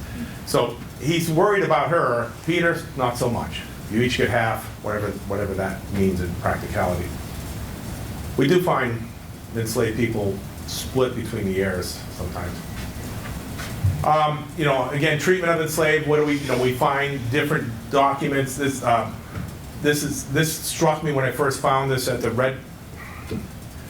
Redwood Library in Newport, Rhode Island. It's most beautiful library ever going. Sorry, beautiful library. And you go there, and I find this document that says it's about the purchase of a certain Negro girl named Phyllis, about 10 years of age. There's a lot of Phyllises in the enslaved population because there were ships named. Yes, named Phyllis. There's lots of Bristols, lots of Bostons, Pardon? Yeah, you have Pompey, lots of names, Caesars, Pompey, Catos. Place names, London, Bristol, Newport. You have, I think Phyllis might even be a classical name too. I think it's like an old Greek name or something. So you see certain, and occasionally we find West Indian names like Cuffy, which is the same as Kofi, like Kofi Annan, who was the, it means, I think, a boy born on Thursday is Kofi.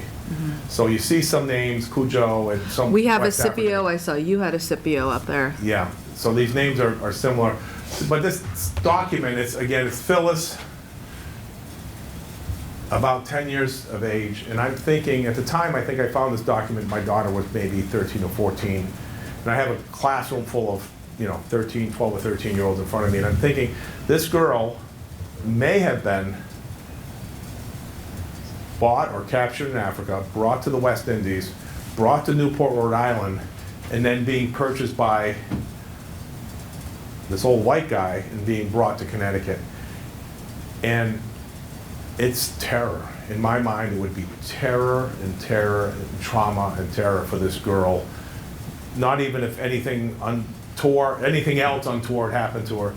And the only thing I could relate it to is, again, what's going on in Israel and in Palestine today, what's going on maybe in Ukraine, how these children of war, these children of terrorism, these children are being treated. And we're doing, our society was doing that to girls like Phyllis. No family, no nothing. Nobody speaks the language she speaks. She's being sold as a commodity, as if she were, a horse. This is an example. This is Pat Wilson Phineas's fourth great grandfather, right there, Caesar. He's worth, looks like 95 pounds, so he's very valuable. One Negro boy, Caesar. Next thing you see is a sorrel horse, a brown mare, I guess a ditto colt, a brown colt, a pair of oxen, one pied cow.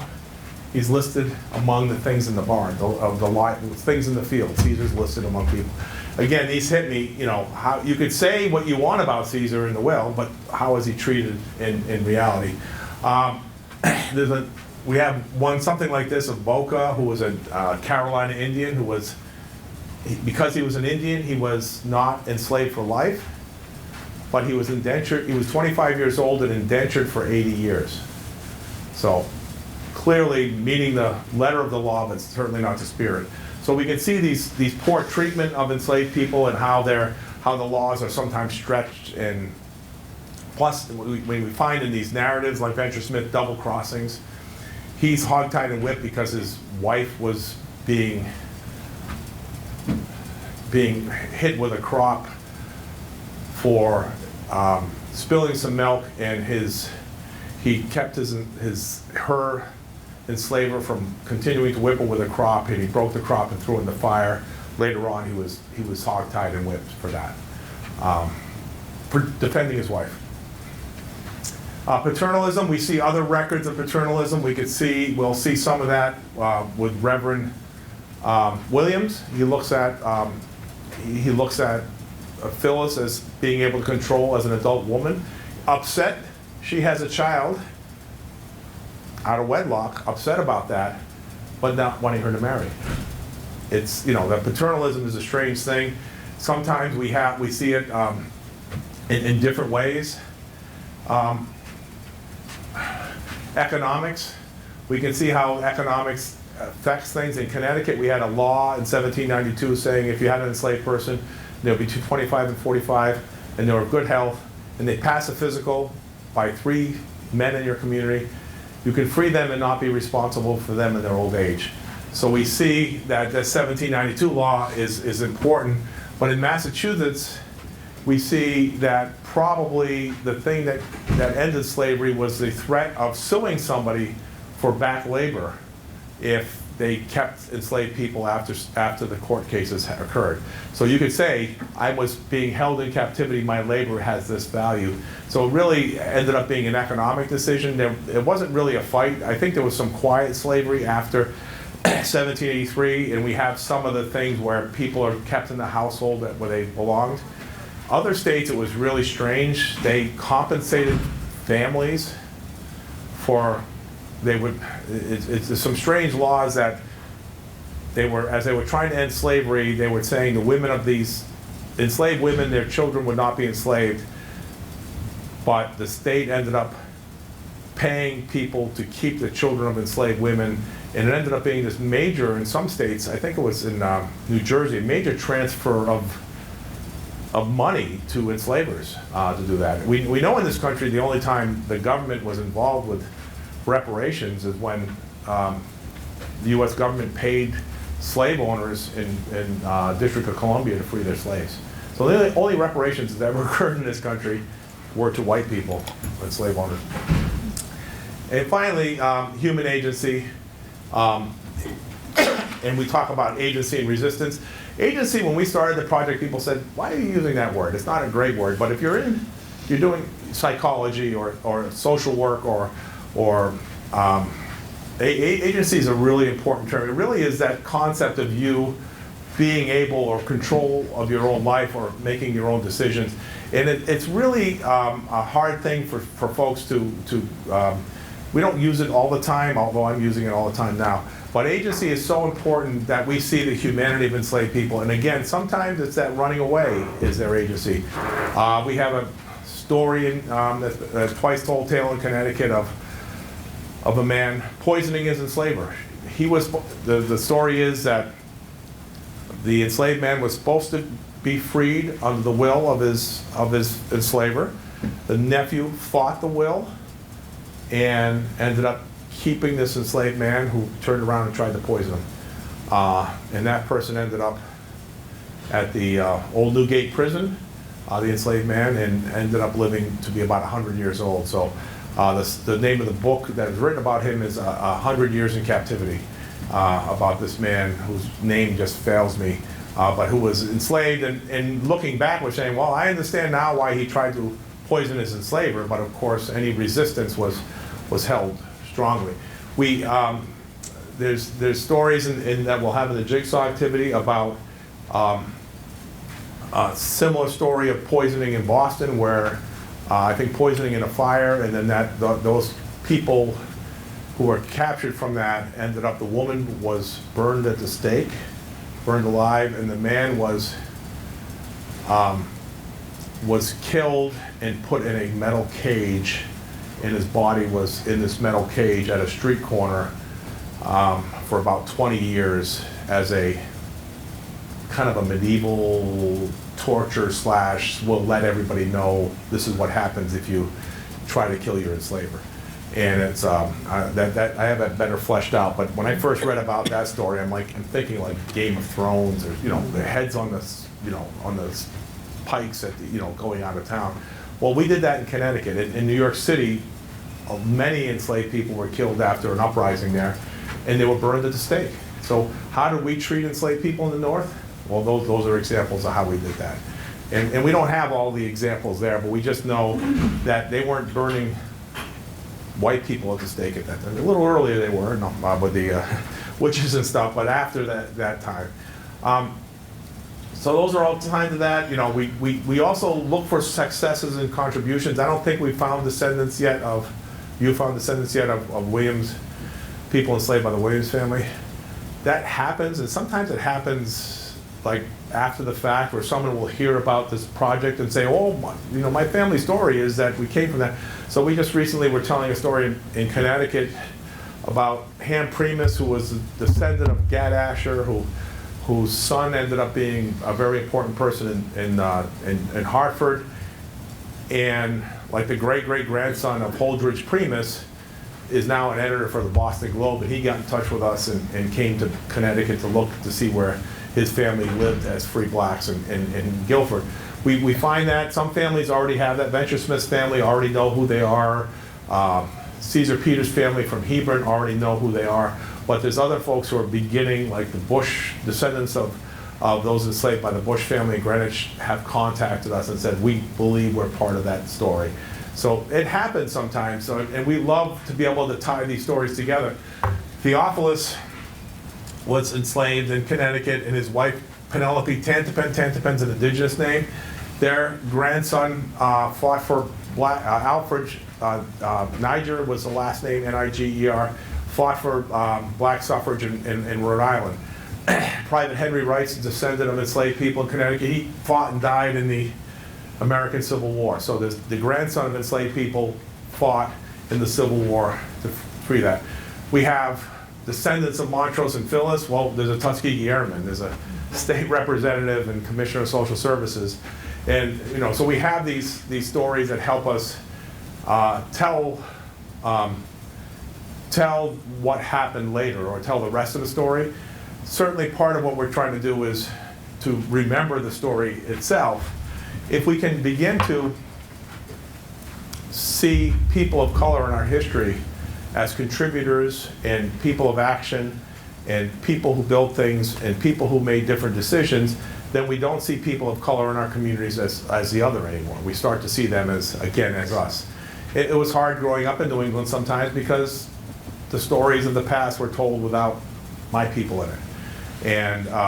And sometimes we take on the kind of like the mantle of our, the father of my country is George Washington. And so in a sense, he becomes an ancestor.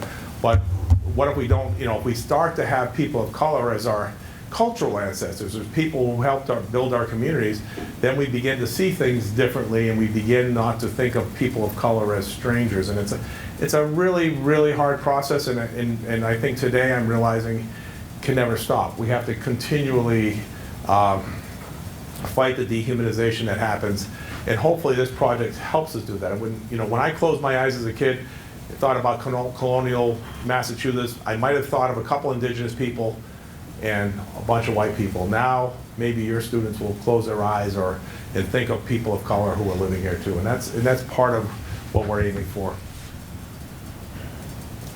And we're going to leave this to the next part. To the next part. We'll just do a quick thing.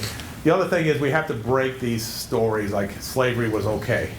We have to break that myth, and we have to, and I'll just do it real quick. A good way of doing that is telling stories from the past. It was never okay for the Israelites to be enslaved. So to say slavery was okay in the Bible, well, was it okay for Moses to be enslaved? It never was, if he is the center person. In Massachusetts, Mary Rowlandson was captured by the Narragansetts and wrote this narrative about how awful it was to be enslaved by the Narragansett Indians. Who was buying her best-selling narrative? People who were enslaving Narragansett Indians in their households. And when I was in the Marines, the second line of the Marine Corps hymn is from the shores of Tripoli. Why are Marines in the Mediterranean Ocean? They were in the Mediterranean Ocean to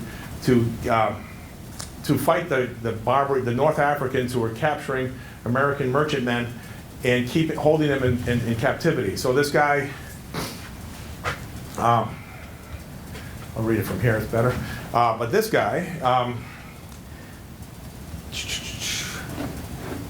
Thomas Nicholson, talks about being enslaved by the Algerines, by people in Algeria, and how awful it was. And he sold his narrative to who? The people in a country that had enslaved the millions of Africans. So the hundreds of Americans enslaved in Algiers in the North Africa was awful. It was atrocious. Selling that same book to people who are enslaving millions of Africans. So we have to think about those things. And finally, we have to look at this. You know, this myth of the Irish were slaves too. They weren't. They were indentured. There's a whole country that was founded by Irish criminals, right, and British criminals. They were indentured, usually 4 to 7 years, voluntary, can be result of conviction of crime, full rights upon release, not hereditary. Future generations not segregated, disenfranchised, or racially profiled. Enslavement, racially based, always involuntary, harsher punishments for crimes, limited protection of rights, and for crimes against enslaved, lifelong servitude with limited opportunity for freedom, hereditary, and rights restricted on freedom. So when the kid comes back to you after talking to their parents about slavery and say, oh, we were enslaved too, we're Irish, you can pull up that New York Times article and say, well, here's a little article about why that's not true. But these are the things, these are the feedbacks that you guys are going to get as teachers, and you have to be ready for them. And we'll just skip to last slide here, if that's possible. Nope. We'll go to this slide. So this is, and this is what we do in Connecticut. We're in over 30 communities, over 24 schools, reached over 10,000 students. We're now, I think we're now right here, right? Right across the border. And working in Westchester County, working up in New Paltz, a little bit in Rhode Island, a little bit in eastern Massachusetts. We have 2 projects in New Jersey also. So that's the project, and I think that's the last slide of this part, and here it is. So that's this morning, or this afternoon. So when do we want to come back? Or what do you? Let us know. I don't, yeah. We've got lunch, everybody, we just gotta put it out. Yeah. So, I don't know, we got at least an hour, 45 minutes? Yeah, why don't we do a half hour to 45 minutes, so people can wander back. That sound good? Sounds good. Make 1:30 because I have a dentist.